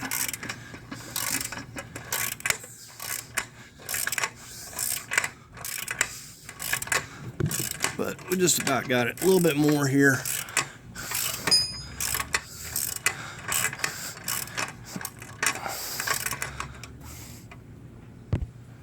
Okay, so we're going to get this O2 sensor.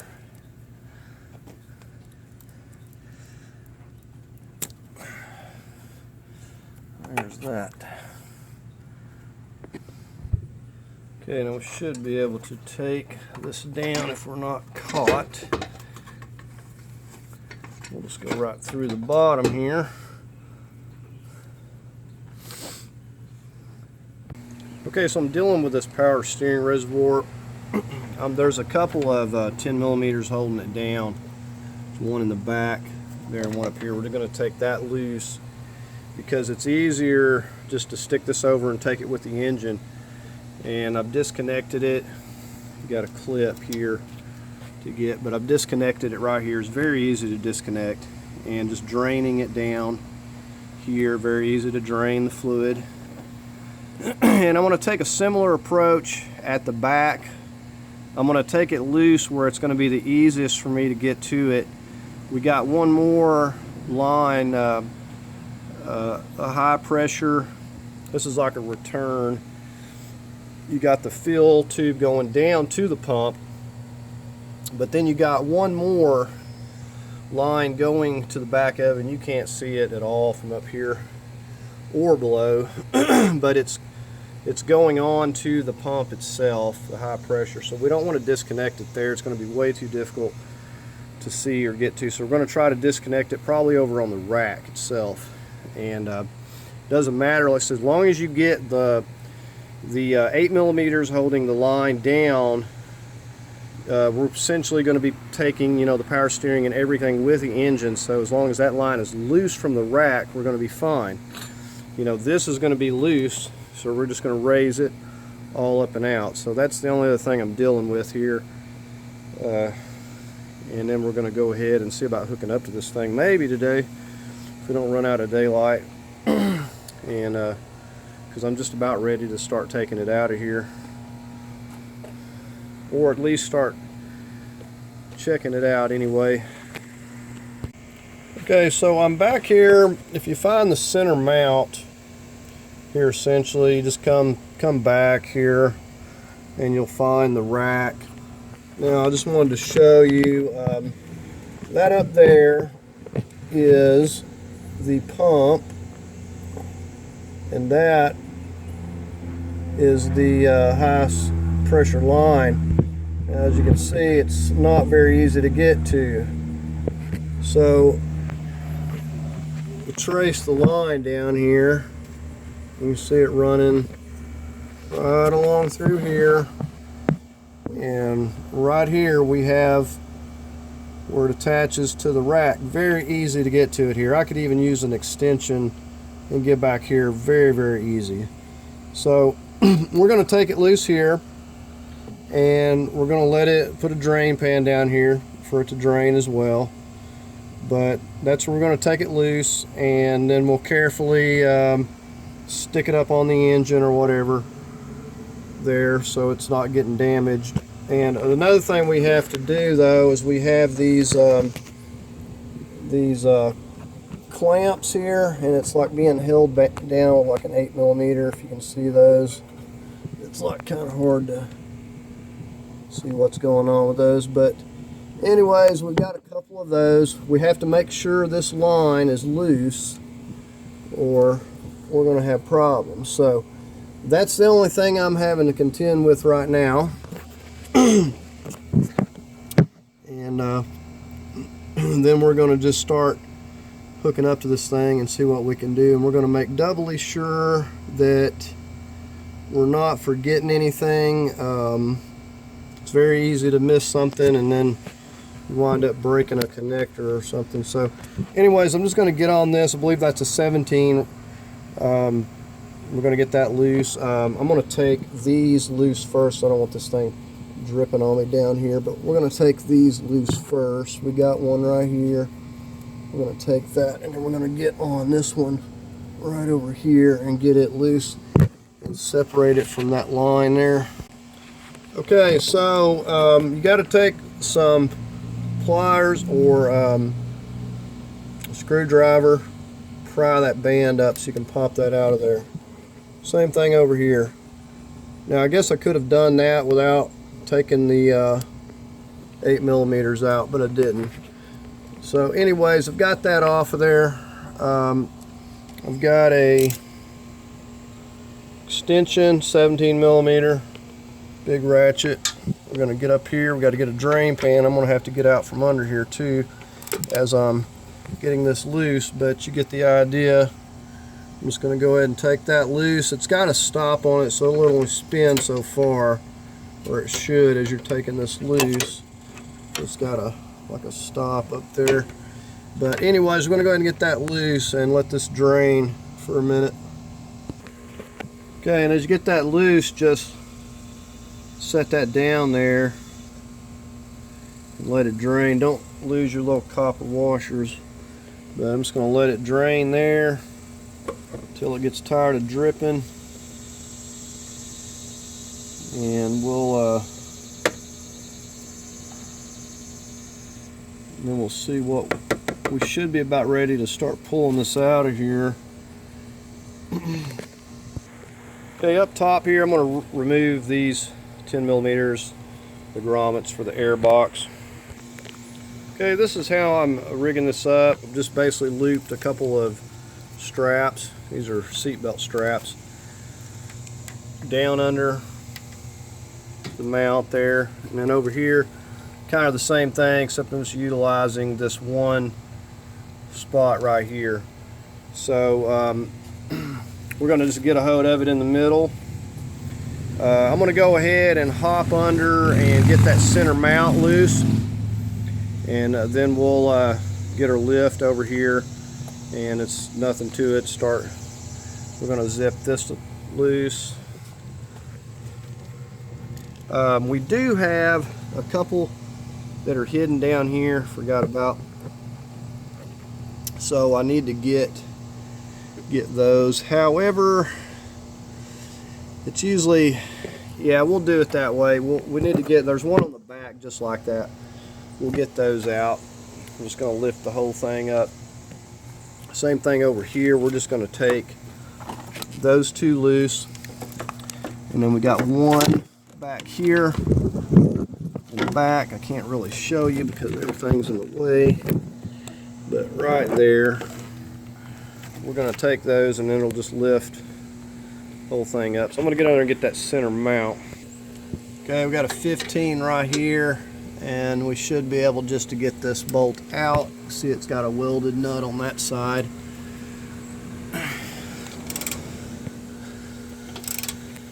And we'll go ahead and get this bolt completely out, and we should be able just to kind of drop, either push that up or drop it down or whatever. Okay, and there's that bolt out. You can just push that up. It's not going to be an issue. We're going to be lifting it up.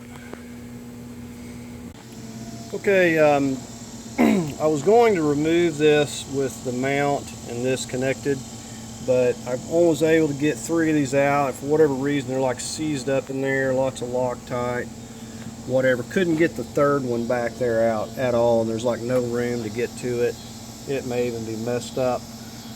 But a lot of WD-40, I managed to get 3, couldn't get the other one. So I had to use my jack and lift it here for a minute, and I just went ahead and put my chain here so I've got something to get a hold of, and took that bracket completely off, and I'm going to just lift it up using that, and I'll have to come back in here and get that off once I get the engine out of here.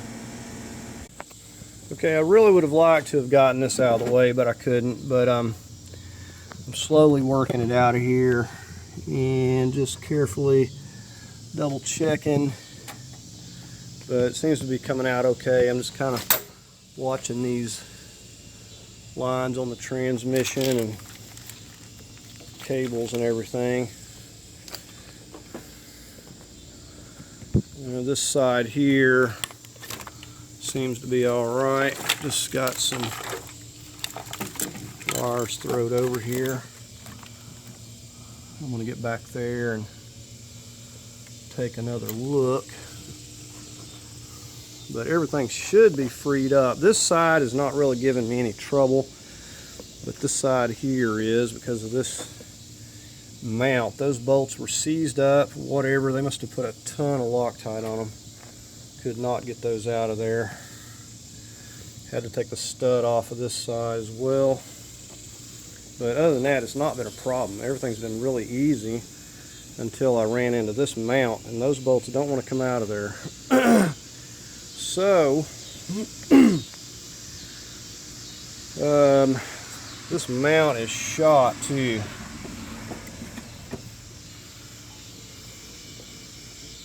So anyways, I'm just going to keep carefully working it out here. Okay, we actually did a good job of getting everything disconnected. I actually didn't miss a single thing back here, and I figured out there would be one pesky wire sensor or something. Now you got to watch this. I'm clearing this cowl screen here, but it comes out of here like no problem. I'm just lifting it up just a little bit to get it above this wire, and I could have even moved that over and wouldn't have had to go up very high, but anyways, just about got it out of here. Just got to get it over the wire and just come back with it at this point.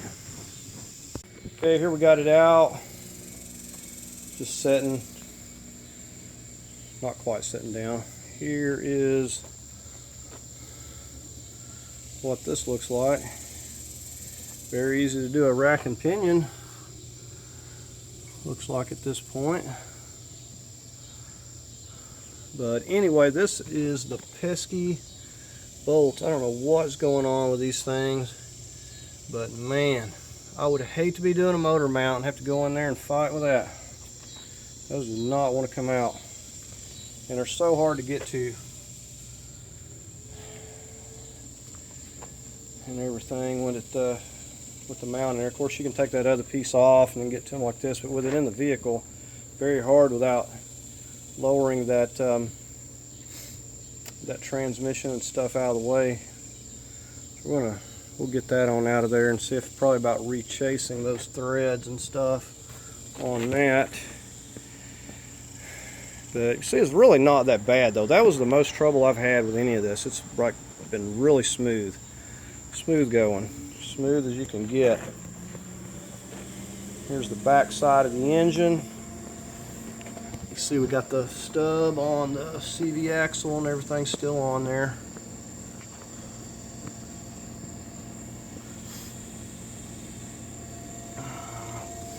So I'm going to go ahead, I'm just get this on in the garage and set it off, and it looks like we're going to be done for the day. But not too bad so far. I've only been on this like 2 days, not even like one very partial day and another full day. It's been very easy going. Okay, I was working on this mount, this M10. These are M10 1.5s. The other ones were, they came out okay, but this one down here was the one that I had snapped completely off in there. Now it was stuck. There was no using one of those ease outs to get that out of there. You would have just broke that thing right off. So I wound up drilling it out, centered it the best I could, got a 5/16, which is actually smaller than the thread, the internal part that you would tap, but if you were tapping a new hole, you'd use like a 21/64 to be like the closest. But I was actually able to get to just drill it out of there essentially. So these over here are fine. If you can look right here, you can see that blue Loctite. They had a crazy amount of Loctite on these bolts. So I would expect that anybody removing this mount is going to run into a similar issue. And if you're not real careful, you could snap one of these off because they put a lot of Loctite on here. I'm having to rechase this one because it's all boogered up. I'm just working on that, and then I'm going to get started just swapping my harness and stuff over on my engine, and we're going to try to see if we can get something done here. Okay, we've been swapping things over from this. This is the new engine. I know it looks kind of rough, but the looks don't make it run good. It's just been in the salt and up north This was the old engine, and I'm just swapping things over. Anything that looks better, like the motor mount, any bolts that need to be replaced, I'm just putting over onto this one. And of course, we're swapping the harness over, which is pretty self-explanatory. Had to swap this over because the new engine, it was broken. Plan on there being a lot of things to have to swap from your engine when you're doing this, and just plan on spending about a day swapping all this tedious wiring and stuff over here. Said I'm just getting all of my injectors and everything connected and everything hooked up over here, and this is going to go down to the power steering pump. But probably going to be having to get the manifolds here in a second. I got the alternator over here, but so it's pretty simple. You do have a wire down behind this heat shield that goes into that a sensor in there that you have to remove that, and you'll see this little rubber boot covering this, and there'll be a sensor right in there, kind of runs down here. You got to get that out. But so I'm probably going to go ahead and just start swapping over these exhaust manifolds and stuff, but nothing difficult. And hopefully once we get the majority of this stuff over, we can go ahead and separate this transmission out and start working that over there, but it'll probably be tomorrow before I get this stuff together. Okay, I was working on getting the power steering, and I got the AC compressor on, everything, alternator. The stretch belt for the power steering actually is pretty simple to put on. You can just slip it around here, start turning your crank there, and it'll just pop right on. You just kind of just hold it a little bit with one hand. I've even done it in the vehicle with just using a simple zip tie. It'll pop right back on there. Of course, this one, you just get on your tensioner. You can either get on it here or wherever. It's actually got two slots there on this one anyway. But anyways, I got a new belt on here. I've just been working on getting the exhaust manifolds and stuff, and putting on these accessories. This CV axle stub's pretty easy to remove. With it out here, you just got the two studded bolts holding it right there, and you got this long one coming through this brace here, and this will just pull it out. I'm just getting ready to swap this over to the other engine there, and I'm also doing it while that's out. Okay, so I got my good engine just sitting here on cardboard, and I'm just working on separating the transmission. Still don't have the exhaust or CV axle on that other side until I get the transmission over there. I'm just going to kind of drag and wiggle this transmission over there into place. But I'd already previously took 4 bolts out of the bottom. I've got another 7 bolts over there. They're all like the same length, but they're just running all around the perimeter. But I already got the 4 bottom most bolts out when I was underneath the vehicle, so you can see it's starting to separate a little bit. So I'm just kind of wiggling it apart. Sometimes I have to go in here with a putty knife and gently with a screwdriver go to working it loose. Sometimes it sticks a little bit on those dowels, but I've got it loose, and I'm just going to carefully kind of just get this supported, and I'm just dragging it. I'm going to drag it over there. I've just been kind of spinning this around. So anyways, we're going to work on getting the transmission mounted up here and start bolting it down next. Okay, so we got it separated now. You're supposed to have a couple of these 1/2-inch dowel pins, you see right there, to locate it. Sometimes they'll stick in the old engine, so you need to take and transfer it over. So you got one that's going in here and here. I need to get that one out. Usually just spin them out.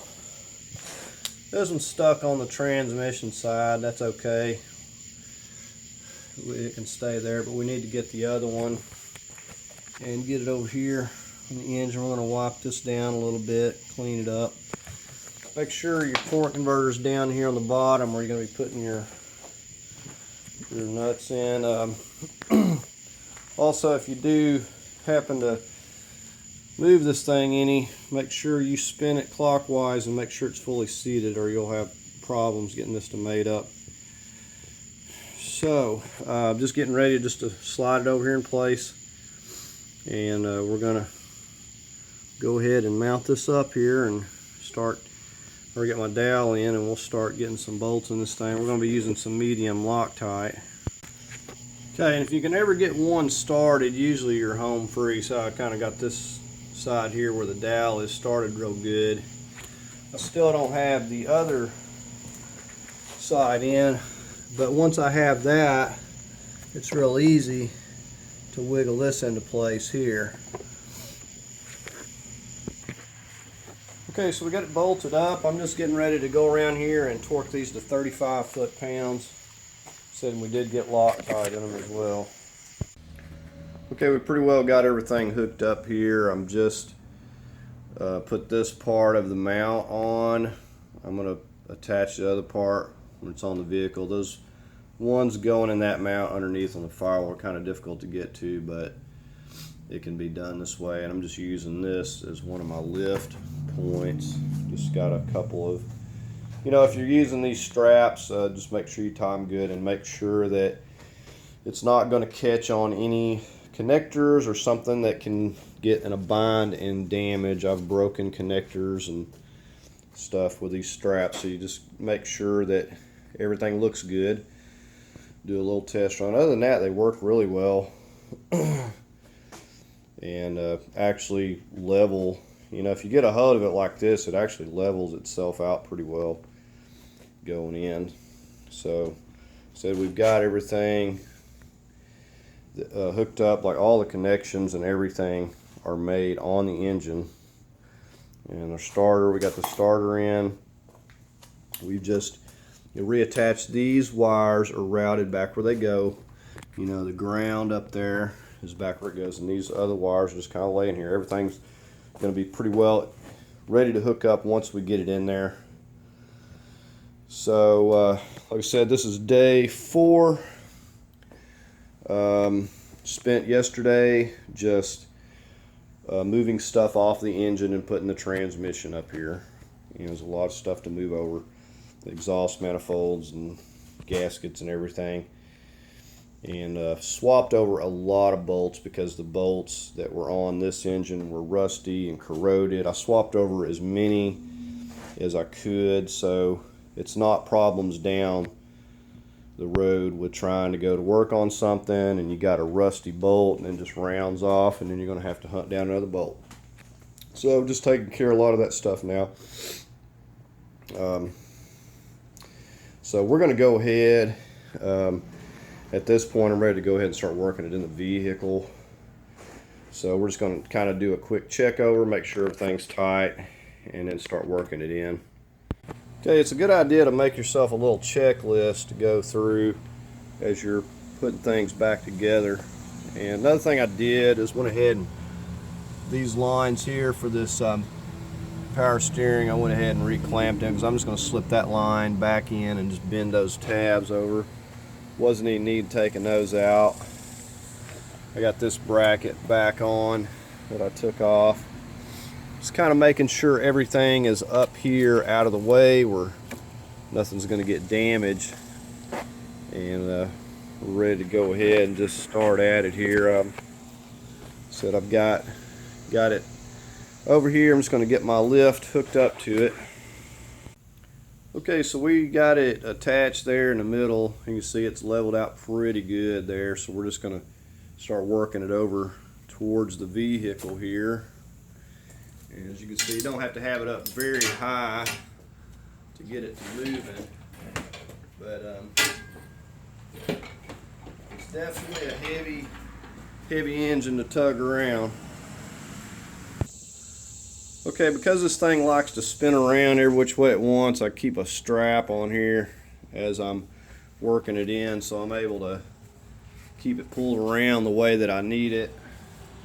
Sometimes I'll just get it and tie it too while I'm keeping an eye on things, but the only thing I did different was I took the wire loose on the ground over here on the passenger side, and I just kind of dropped it down because it was a little bit in the way when I was removing it, but that won't be no problem to put that back when I go back in. I use this airlift too, it just makes it so much faster than doing this. Okay, and it is a tight squeeze going in here, so we definitely have to have this centered up well as we're easing it in. I've got it up to the height where it'll clear the subframe, but now I just have to watch it from side to side to make sure I'm not hitting anything. You can see how close we're getting here, so we're going to have to go back over the other way just a little bit. And always safety first. Don't ever stand anywhere under this engine, you know, just in case something was to happen, you've got a way out. So we're just easing it in and clearing over here. We'll take a look at the other side. So we're right up against the edge there, so we kind of need to go the other way a little bit. We're kind of hitting the frame there, so we just need to nudge it over just a little bit. And once we get, you know, up in here, we're going to really slow down because we've got a lot of stuff that we can get. And once we get clear of this subframe, you know, we're going to start easing it down real slow and kind of working it back up under like where the master cylinder and the cowl screen is. So, I mean, we're pretty much home free. You're just going to continue on here. Here's a look at it in here. Okay, so I'm going to let y'all kind of watch this. I'm just kind of kicking and nudging this thing in. And I'm checking from side to side, looking at my wires and my Freon lines, anything like that. And we're up over the subframe. I think I'm going to ease it down a little bit and just really slowly start easing it down and then going back. Ease it down and move it back. Okay, and if you can see back over here where this throttle housing intake starts getting real close to the cowl, so this is where we have to really ease it slowly as we're working it back, because we have to clear the subframe, but we also have to clear this and start lowering it, so we kind of have to go real easy. This Freon line here, I'm kind of keeping an eye on it. I've got it popped out of its little place there, but I'm definitely keeping an eye on it so it's not getting bent. Okay, just to show you where we're at. Now we've just got a little bit more and we can drop this one down here, but we're getting real close. And we're having to watch the intake here. See that piece right there has to go below this cowl. We got our Freon line safely out of the way.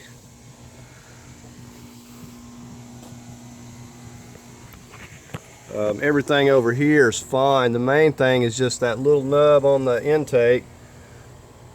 So we need to start trying to lower it. And everything else it says looking good. Once we get on up in here, we'll go ahead and set this mount, or well, we'll have to get it supported because I can't just take this loose here. But we'll get the one mount on the other side and then we'll support this temporarily with a jack, and we'll go ahead and start working this mount here into place. I was wanting to just put it on, but I was worried that it may be hitting things and stuff as I was putting it in, so I left that off. Okay, I'm thinking going in with this, it would have been easier to have this intake off. It wants to catch on this insulation and it yanked it down. So hopefully that'll stay up now, but it wanted to catch right there. It's the only thing I had trouble with, because there's like so little room trying to squeeze this up with that in the way. So it's either taking that off, if that part there even removes, or taking that intake off, making things a little bit easier there. So because it wasn't as much trouble getting it out. I had a little difficulty getting it out, but not like getting it back in, making it squeeze through there, because that nub sticking up on that intake there is a real problem. We're going to go ahead and wiggle this on back and start getting our bolts into our mount here. We'll get the engine supported and we'll work on getting that other mount on this side. Okay, so we're just working on these bolts on this driver's mount. Like I said, next thing we're going to get a jack. Now they put a crazy amount of Loctite on these things at factory, I guess. It makes them real hard to take in or out. Alright, so I had a jack under there supporting it right there in the middle. Went ahead and moved this strap back up here around this for safety while I'm working on this. So I got the jack and the lift. Now we're going to go ahead and just work this into place. This has an anti-rotation nut. Just goes in here and that stops it on the back side. Okay, now this bracket had to be removed again in order to fit this other part of this mount in here. As you can see, there's very little room. So we're gonna go ahead and put these bolts in the bottom and in the top here, and you can see that line's right in the way too. Putting your bolts in. We got some 13s. We're going to put in that first. Okay, we had to lower this engine a little more too to get that line down low enough to be able to get this bolt in here. Okay, so we're just tightening these upper ones here now. These 13s. And I ordered a new mount, but don't have it, so we'll have to go back and do that. I know that the price difference was quite a bit online, so I just opted to order one. But the other mounts look okay. The center one's kind of questionable, but not like this one here. But this will work for now till we get everything tested out.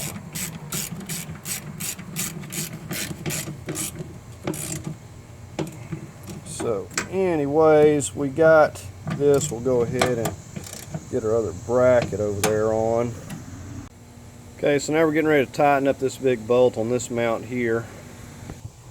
Okay, you can see the anti-rotation tab that hits against that right there. So you don't have to hold it on both sides as you're turning this 18 millimeter. And it's also a Teflon, so you don't have to put Loctite. So we're just going to get this tightened up right here, and we can move on. We got the main mounts done. We just got to work on getting that center mount next. Well, that mount, we go ahead and re-clip it here and here for a wire. Okay, we're getting ready to put this bolt in the center mount, and just to show you how easy it is to move this, I was using one hand to move that. I'm just going to slide that bolt in there. Okay, next thing we're going to do is we're going to put medium Loctite on these lower 4 bolts that were going into the back of this transmission. This here is not lining up, it looks like. I'm going to get that a little bit looser because I've got bolts up here on top of it where I can wiggle that around. But anyways, we're going to go ahead and get these 4 bolts down here back into place, and then we'll probably start on putting these, we're going to medium Loctite and start putting these back in. I'll probably go about 30 foot-pounds, 35 maybe. Usually I go 25, but I think these can handle about 35. So we'll get these 4 in first. They're the same as those other transmission bolts, medium Loctite, 35 foot-pounds. And then we're going to get on these, and then the next thing we'll put this little cover heat shroud over this. We got this tightened up though. Okay, I've got my 18 millimeter. Just getting ready. I've got plenty of Loctite on these. I'm just getting the first one started here. We've just got the 3. Got my little stubby 6-sided. Just going to go through and just snug it a little bit. We'll rotate it, get them all in, and then we'll come back and torque them down to about 30 or 35.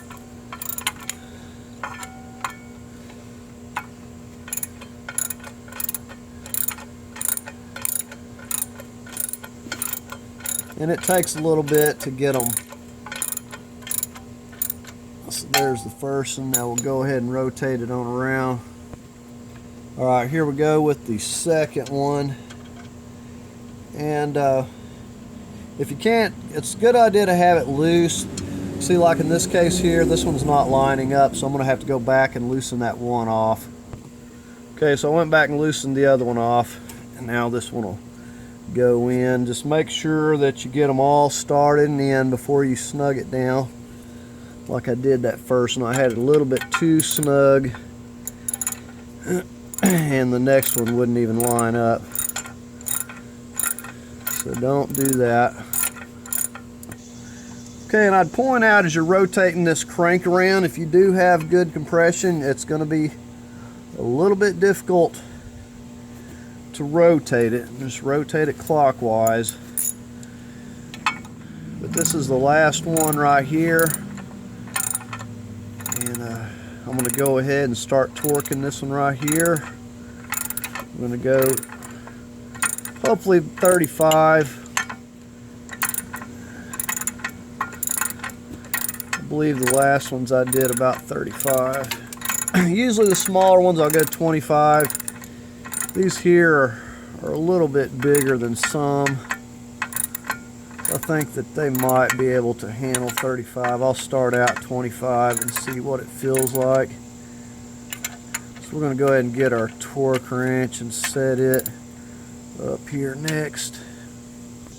Okay, I got this set to 35 and it feels like it can handle it pretty good. So I'm going to go ahead and rotate it and do the other two there the same way. Okay, just fixing to put this little dust shield back in place here. Okay, you should be able just to push your little clips back in there. It fits pretty snug.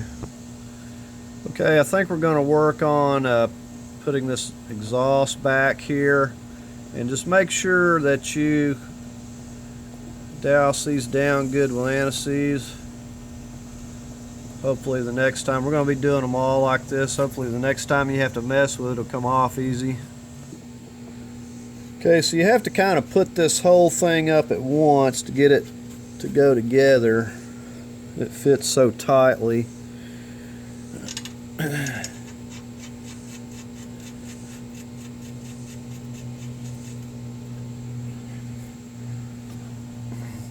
So we got them 2 bolts in, so we kind of like push this all up at once.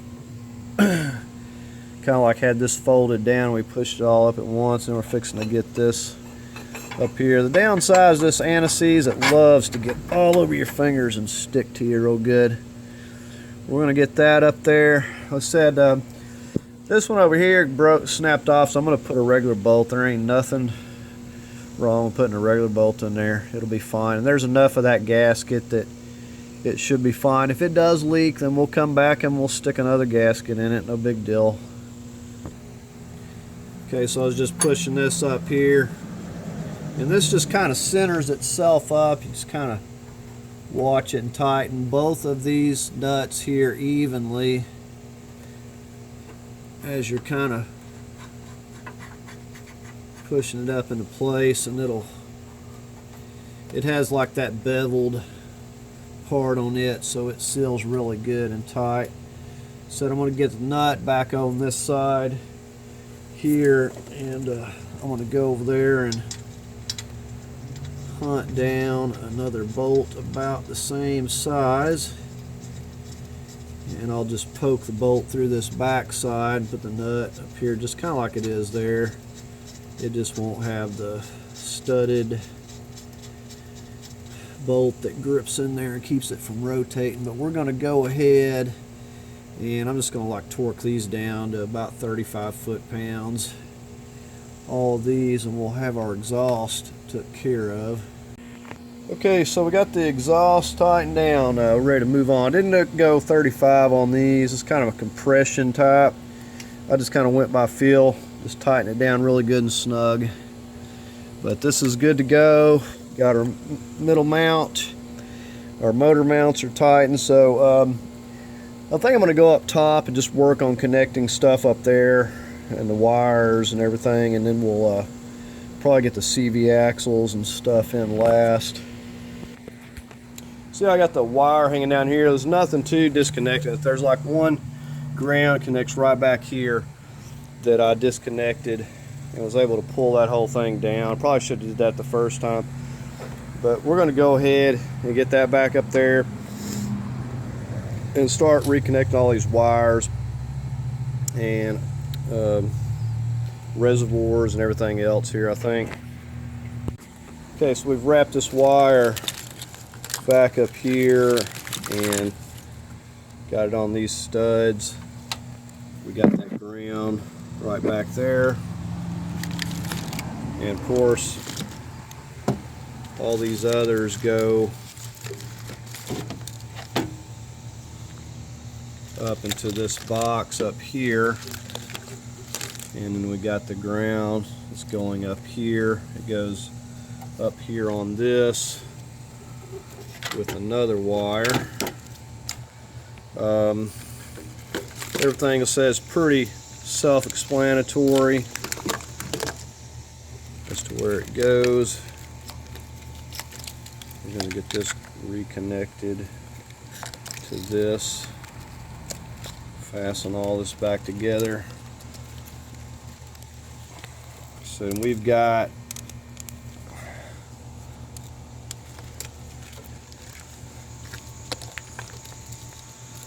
this is going to reconnect here.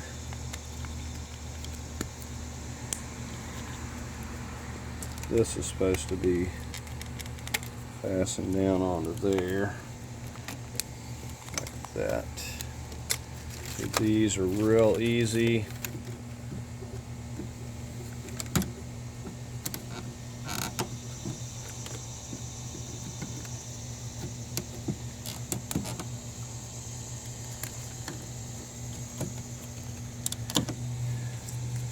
And then I've got my little device. I need to tighten this down. But we've got those. And once you start putting this down, you can see where everything goes. We've got a ground right here. It's going to go right down here, and it's going to attach with this other one.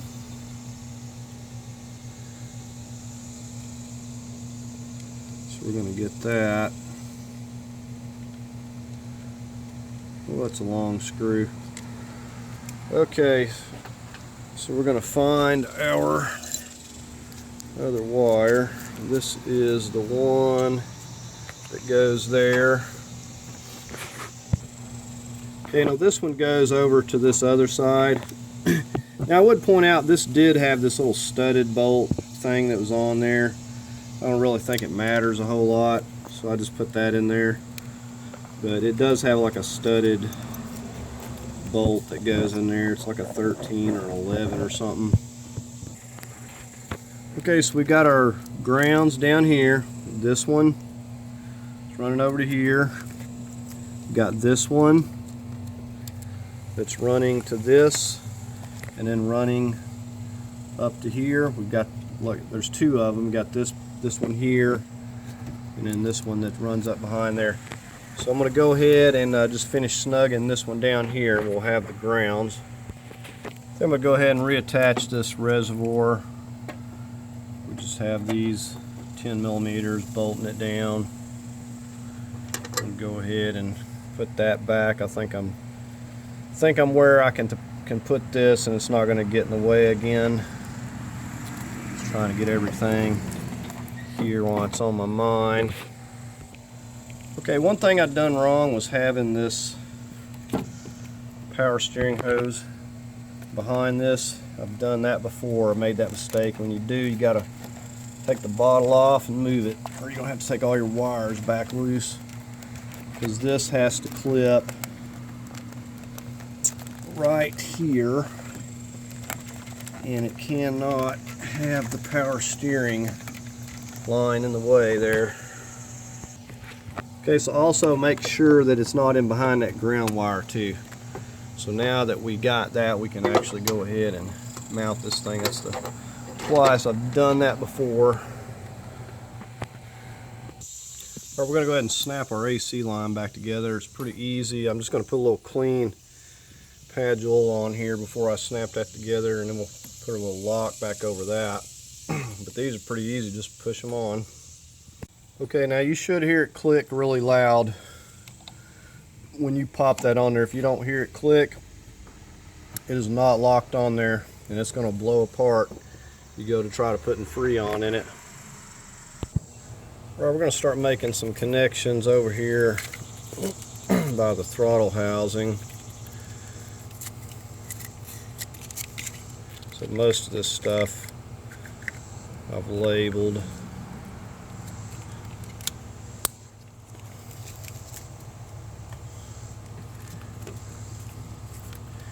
Okay. Now we've got to fasten our throttle back down. Shifter cable, that is. This just pops down and into here in the back. Just snap that down. Same thing here, just give it a firm push. Okay, I've just slipped this vacuum back on here. I'm going to reconnect the connector on that, and then I've got them labeled here as to where they go. So I'm just going to go ahead and snap those and lock them. And we can take her. So they look a lot alike, so it was best to label them that way they didn't get confused.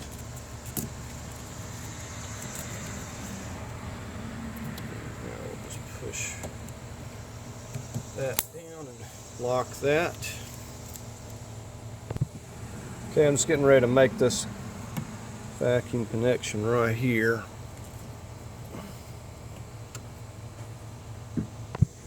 Okay, well now we got this negative ground. We're going to go ahead and reattach it here. It's 10 millimeter. Okay, I'm about to reconnect this gas line. Now you do have to watch how you're routing stuff so stuff ain't twisted around each other, but it clips right in that little black little V thing there. But pretty straightforward.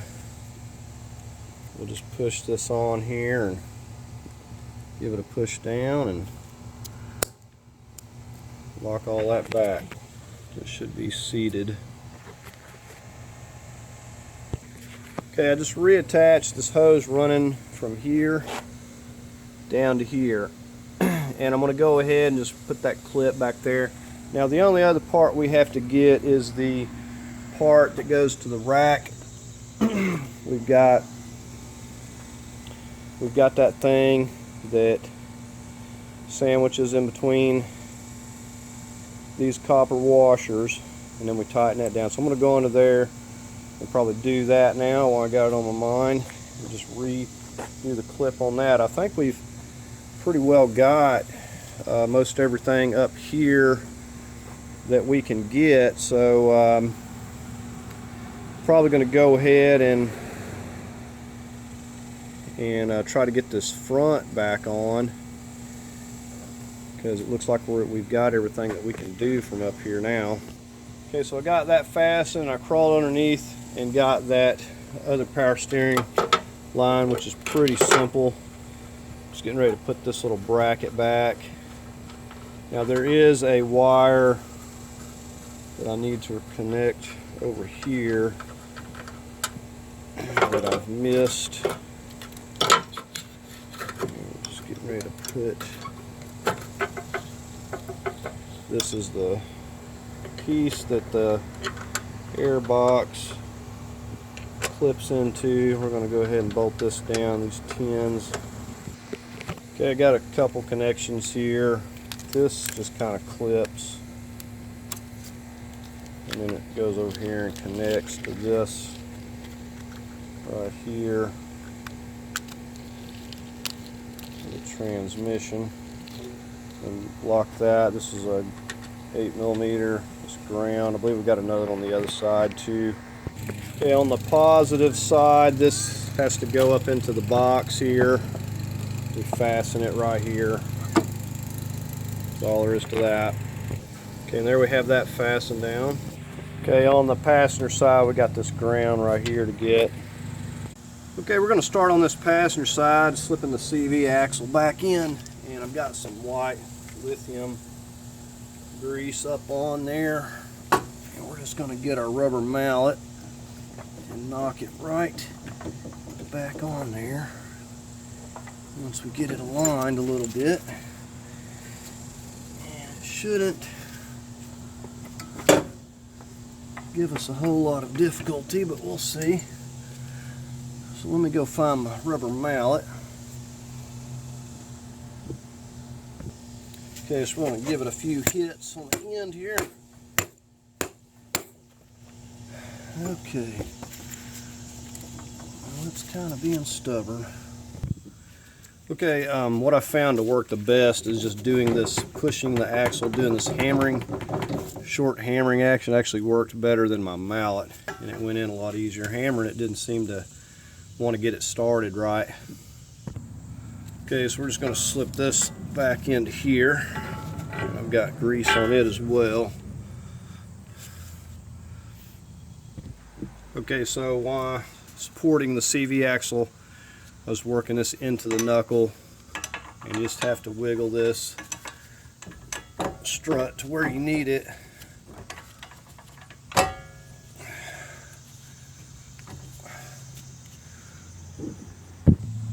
Okay, so just by wiggling this strut, I was able to get both those started. And these have Teflon locking nuts. We're going to go ahead and tighten those down. Okay, with those tight, we'll snap this little ABS back where it goes here. Make sure that's locked into place. Maybe I'm going through it the wrong way. Let's try it.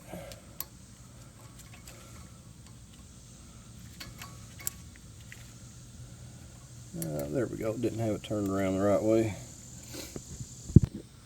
Okay, we just tighten this back down with the impact. We're going to move on to putting our brake caliper on here next. We've got our bolts with Loctite ready to go.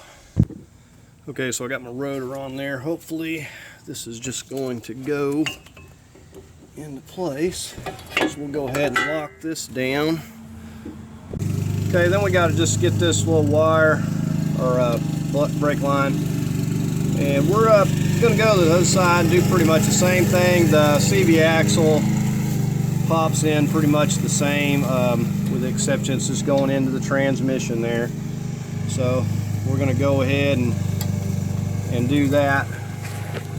And there's that back into place.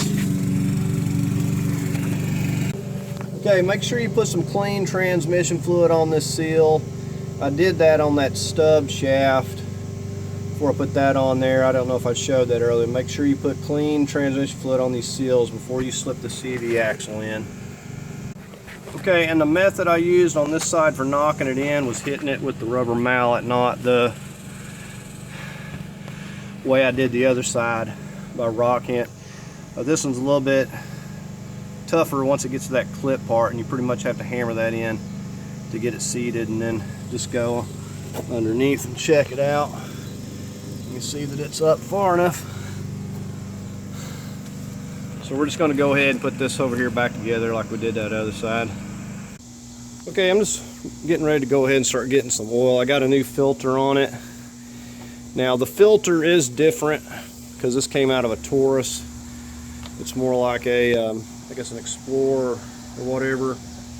but the edge, whatever reason, the filter is a little bit different. I'm going to go ahead and get some oil in it, and then we're going to get over here and get our transmission fluid. Okay, we're using some full synthetic 520. So we got the plug in. We're gonna put this whole thing. I think it's supposed to take 5.5 quarts. We're gonna put 5, and then we'll check it and see where we're at. I've got another quart.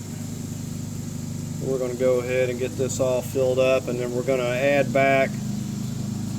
We got to add back at least 5 quarts of our transmission fluid, because that's what I drained out when we first started this. But I figure we'll go ahead and do this before we get the front on. It's just easier to reach everything.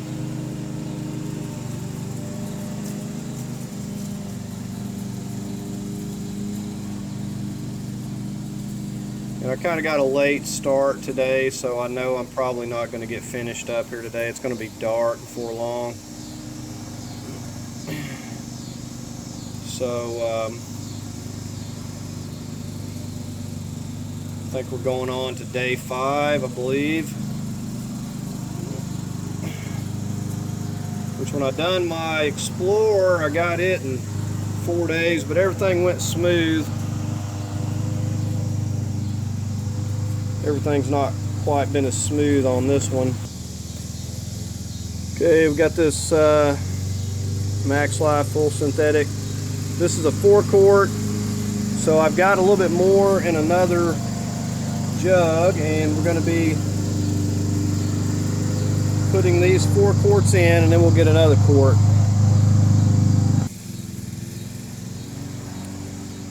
Okay, so we're going to just slowly get this in here, and I did clean the funnel. It is the same one, but I know I took 5 quarts. It was just almost 5 quarts. So I'll probably put this in about a half a quart and kind of see where I'm at. It was just awfully close to 5 quarts though, so I might want to err on the side of caution and put almost another quart.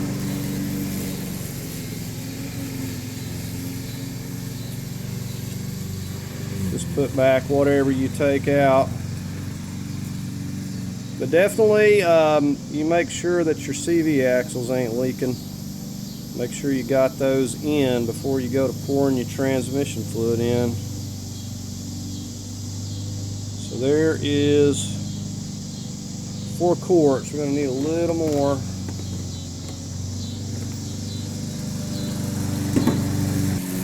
Okay, so I went ahead and got another half quart in there. I'm going to stop it there for now. Okay, I forgot about this bracket right here that holds this wire. It just has a 11 millimeter. I just put that back, and then this wire goes on there.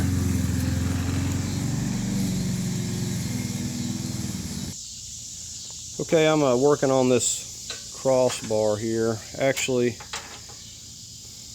no, I'm getting ahead of myself. We need the other piece.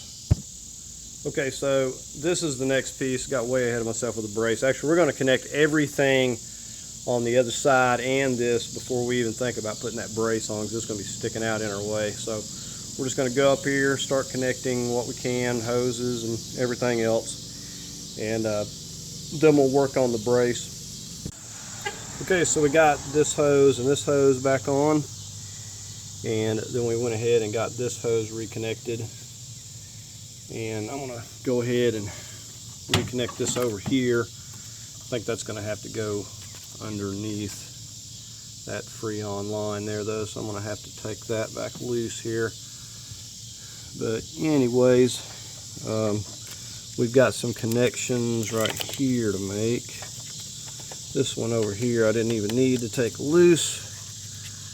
This one, however, is a big connector somewhere here. Right to there.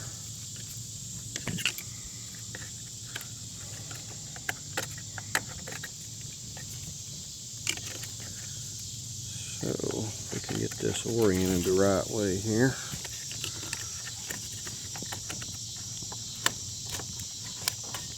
Alright, so we got that snapped on there.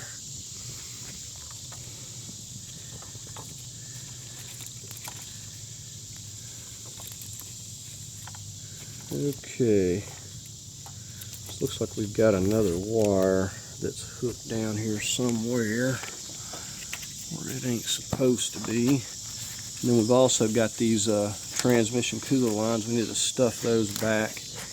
I'll probably go ahead and pop those on over here. Okay, so just push those back on until they snapped real good and can't be pulled off. We're going to get our little caps and put those. Okay, so this just pops on here. They're really firm. These are pretty easy to get back on.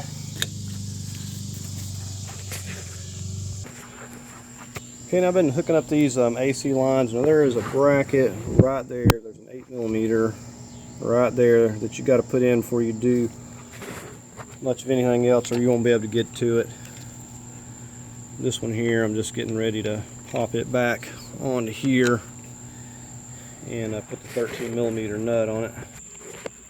Okay, I'm getting ready to just put this little piece on. I'm probably going to call it a night. I realized that once I hooked my hose up, this wire was down underneath the hoses, so I had to pop these back loose and get this wire. This wire clips right up here along the top of these fans and runs over there. I had it down below, so we got that back where it's supposed to go. And we got all of our AC connections and everything over here, so we're just getting ready to put this on. We'll mount our power steering lines up to that, and may go ahead and just put this cable goes back through here. We'll reconnect it to that. Y'all see how I took it off? Ain't nothing to it. Okay, so we got that back into place, and the power steering lines, it connects there just to the front tube here. Once this piece on, I think we're going to go ahead. I'm going to get this piece up here on. I've got it to where I'm going to replace that. It just has the two up on here, and then it's got one bottom on each side. I think we're going to go ahead and get this set into place. Okay, essentially you have a bolt here and here that are going into this part. So we're going in here and here on each side. Now, because of these, this was hitting, so I had to take this back loose to be able to get it into place. So I'm getting ready to set it up here now, but I wouldn't tighten this down. I didn't realize this was going to hit on it over here on the left side. Okay, on top of those lines getting away with putting this in, they also get in the way of putting that bolt underneath here. Now I put marks on the top and the bottom, so I'm going to line these back up onto my marks as I tighten them down, so I'm getting this back into the same spot, as you can see. Okay, we're just getting some Mercon V here in the power steering. I'll have to work the air out of that. I've just put about a half a quart in there so far. We'll see how much it's going to hold. I'm trying to get finished up here today. It's starting to rain, so hopefully we're going to go ahead at this point and get some coolant in here. And I've just got a concentrated mix, and we're just going to be we'll start out by adding a jug, and then we'll probably add a jug of distilled water. Just kind of go half and half. Okay, so we're just adding this in here. So usually I got a adapter that fits on this a little better. I'm just going to add a jug, and then I'm going to go ahead and get a jug of the distilled. We'll see where we're at, but I want to get this in before I get the front on. I can more easily see if I've got any leaks or anything. So we've got one jug now of the concentrated. So we'll go ahead and get us a jug of distilled water. Okay, I got it full for now with a little less than 2 jugs. I got a full jug of coolant and I got about 3/4 of a jug of water, and it's completely full. So we're going to hold up there till we get the air out. I'm going to go ahead. It's starting to rain, but if I don't get something done now, it's going to rain for like the next 4 days, 3 or 4 days. So I'm going to try to get this finished up, even though it's sprinkling a little bit, because all I got to do is get the front on. I've got everything hooked up here, all my lines and the cable, everything is bolted down, the brackets. So all I got to do is get the front on. And I got the windshield washer connectors back onto that bottle, and the 2 little hoses for that. Was nothing to that. Okay, just getting the headlight back in. We got the 4 bolts. This goes in this notch, and this goes up above this tab, and then we just get our bolts in. We're going to do that, and then we'll be able to get the front bumper on.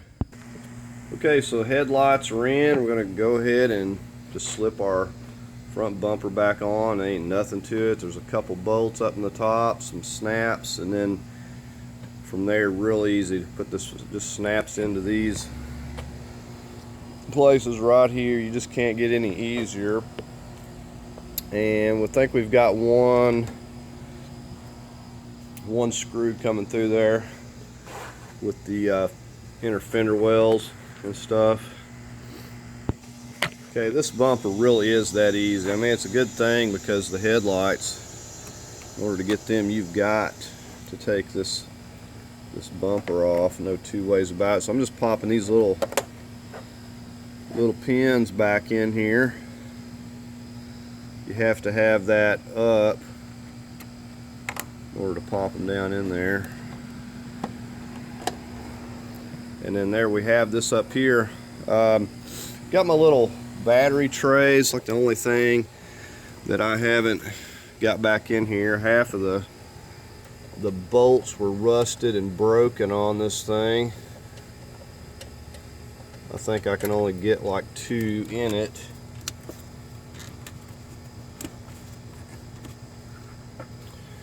But anyways, we're going to go ahead, I think, and set that in there while I got it on my mind. I was able to get 2 in there. Down back there, the clip was completely rusted, the bolt broke off in it. This one was fine. I had to put a new one into the top of the mount. See, this one over here for the tie down was broken too, but this is like a perfect tray for the corrosion and water and everything going to set in there and rust your bolts out, I guess. But anyways, it's pretty solid. I don't think it's going anywhere. Well, just getting ready to put this fender liner back in. It's pretty straightforward. You know, definitely keep up with all your stuff and where it goes. We just got a couple of screws that go into a few places here, and then the rest of them are just a bunch of little push pins and stuff that we got to pop back into here. So we're going to go ahead and get this installed, and then we'll get the tires on. We're just about finished up. Okay, we got the fender liners in. The only other piece that we got is this little piece that goes right underneath here. It's just got a bunch of little screws holding it and some push pins. So we're going to go ahead and get that back into place.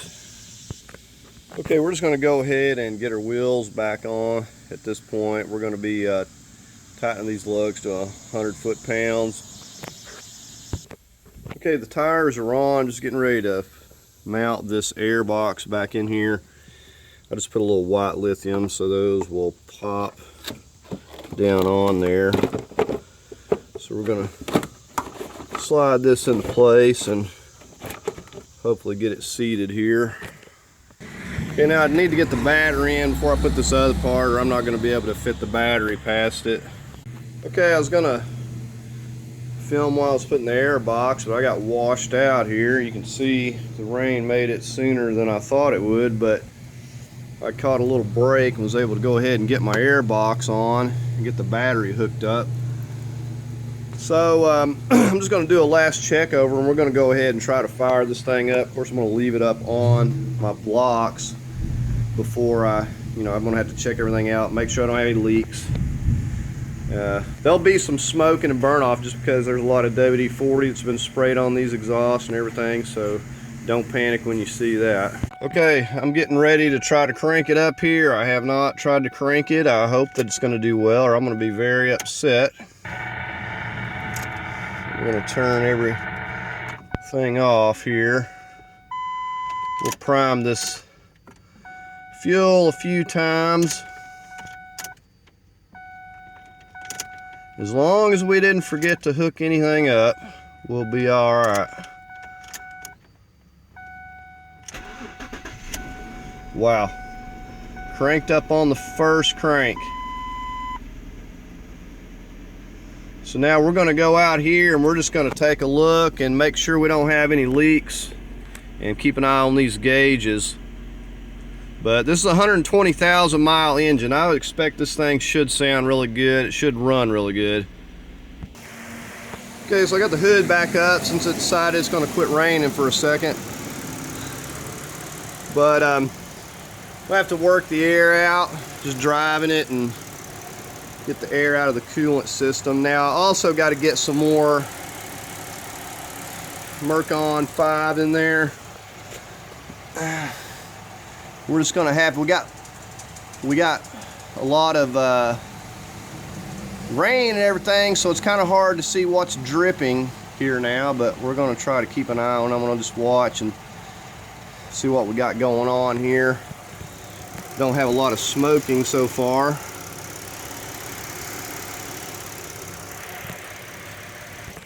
Okay, I'm gonna just stuck my ramps under there. I'm gonna go ahead and just get all the jack stands and blocks out from under here. Just jack it up one side at a time. Alright, I just finished topping off the power steering fluid. I think we're ready to go ahead and take this for a test drive here. I did get the lugs on the wheels tightened. Alright, here we are. It's a nice rainy day, but it ain't gonna slack up anytime soon. So we're just gonna take it down for a spin. It don't have any check engine lights on yet, which that's good. See, the engine sounds pretty good. You know, surprisingly, the one that was in it sounded okay to have a bad head gasket, and it was still drivable a little bit too.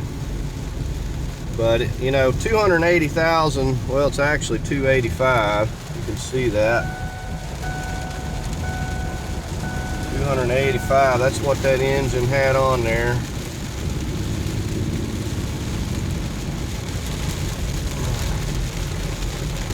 So that's a lot of miles for any engine. Looks like it's going to slack up a little bit down here.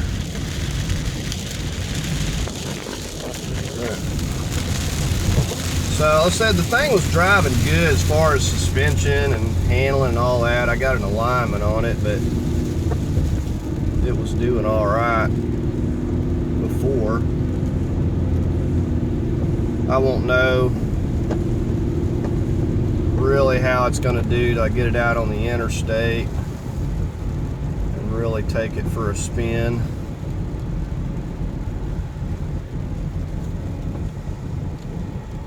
But you can see it is driving down the road, and I haven't really worked the air out of that power steering a lot. I just took and filled it up, and I'm just driving it, so I would expect I'll have some power steering fluid splattered about, and I'm going to have to clean off a little bit. So we're going to take it.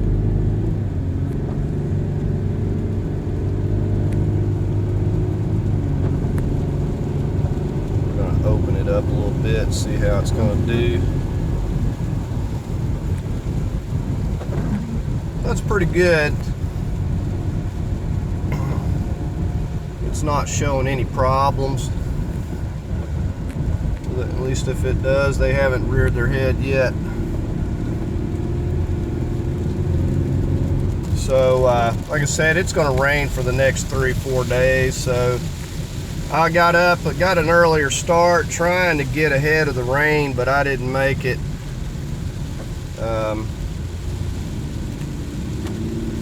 But we did get it finished up. Like I said, when I quit last night, I didn't have much left to do to it. It was just a matter of putting the bumper and a few things on and getting the air box and that sort of stuff on there, so it wasn't really nothing left to do. So, and I don't know how good the transmission is going to hold up on this thing, because that fluid was just as black as it could be. A lot of miles on it. Anyways, I'd say that that's a good run. Okay, so we're all finished up with this. We spent 5 days on this, but today doesn't even really count as a day. I've only been on this like an hour. So 4 good solid days and just a little bit. I probably could have gotten it done in 4 days if I would have just been moving a little faster, but it's been really hot, really humid. So as far as like cost wise, what I've spent, I had $990 in the engine, that's taxed, delivered right to my door, and I had another $85 in the transmission fluid, the oil, the filter, the belt, the Mercon V for the power steering, all the fluids, the coolant. I got 2 jugs of coolant. I've only used 1 so far. I put 1 jug of coolant and 1 jug of water, so I'm at 1,075 with what I've had to put into doing this engine, and that is not bad. Luckily on this vehicle, the suspension, the tires, everything else in good shape. Even the brakes are good. A lot of other maintenance has been done on this. One thing I hate is doing, putting an engine in something or being 100 other things that have to be addressed. Now you're going to have some smoking. If you're generous with your WD-40 and stuff like I am, getting these exhaust manifolds and bolts and stuff loose, you're going to have some smoking and burn off. It's going to be completely normal, don't panic, but if it continues to do it after you drove this thing for a while, then you definitely got something leaking somewhere. So anyways, that's going to do it for this video. I took it for a good test drive there. It's so far it's doing really well. Don't have any check engine lights, so I'm going to wait when it clears up. I'm going to get it out on the interstate and drive it some more, and I'll follow up in the comments and stuff with how it's doing. But I'm very happy. This engine seems to be really good. You never know, but I could tell the compression on this engine was really good when I was putting those flex plate to the torque converter bolts in, because it was really hard. It was taking everything I had to turn it over, so I could tell the compression was good, but it sounded really good. So I'm very happy with it. The last little bit was kind of rushed. I was trying to get ahead of the rain, so I hope that the steps and stuff make sense, that you find it helpful. But I will say, with these Edge and these Explorers, these 3.5 liter engines, way easier than a lot of vehicles. They're not that bad to replace, not that bad to work on. If you have your AC vacuumed, you're going to have to put that Freon back in. It takes like 19 ounces. You should have a sticker up there under the hood. So, about a can and a half, those 12-ounce cans. So we're still going to have to get that done. I can't do it with it raining, but I'm going to have to get the AC charged back up as well. So, and then, I'll have to check it out for leaks and everything and see if it holds vacuum. But that's going to do it for this video. I hope you found it helpful. If you did, please give it a thumbs up. As always, I invite you to subscribe, and I thank you for watching.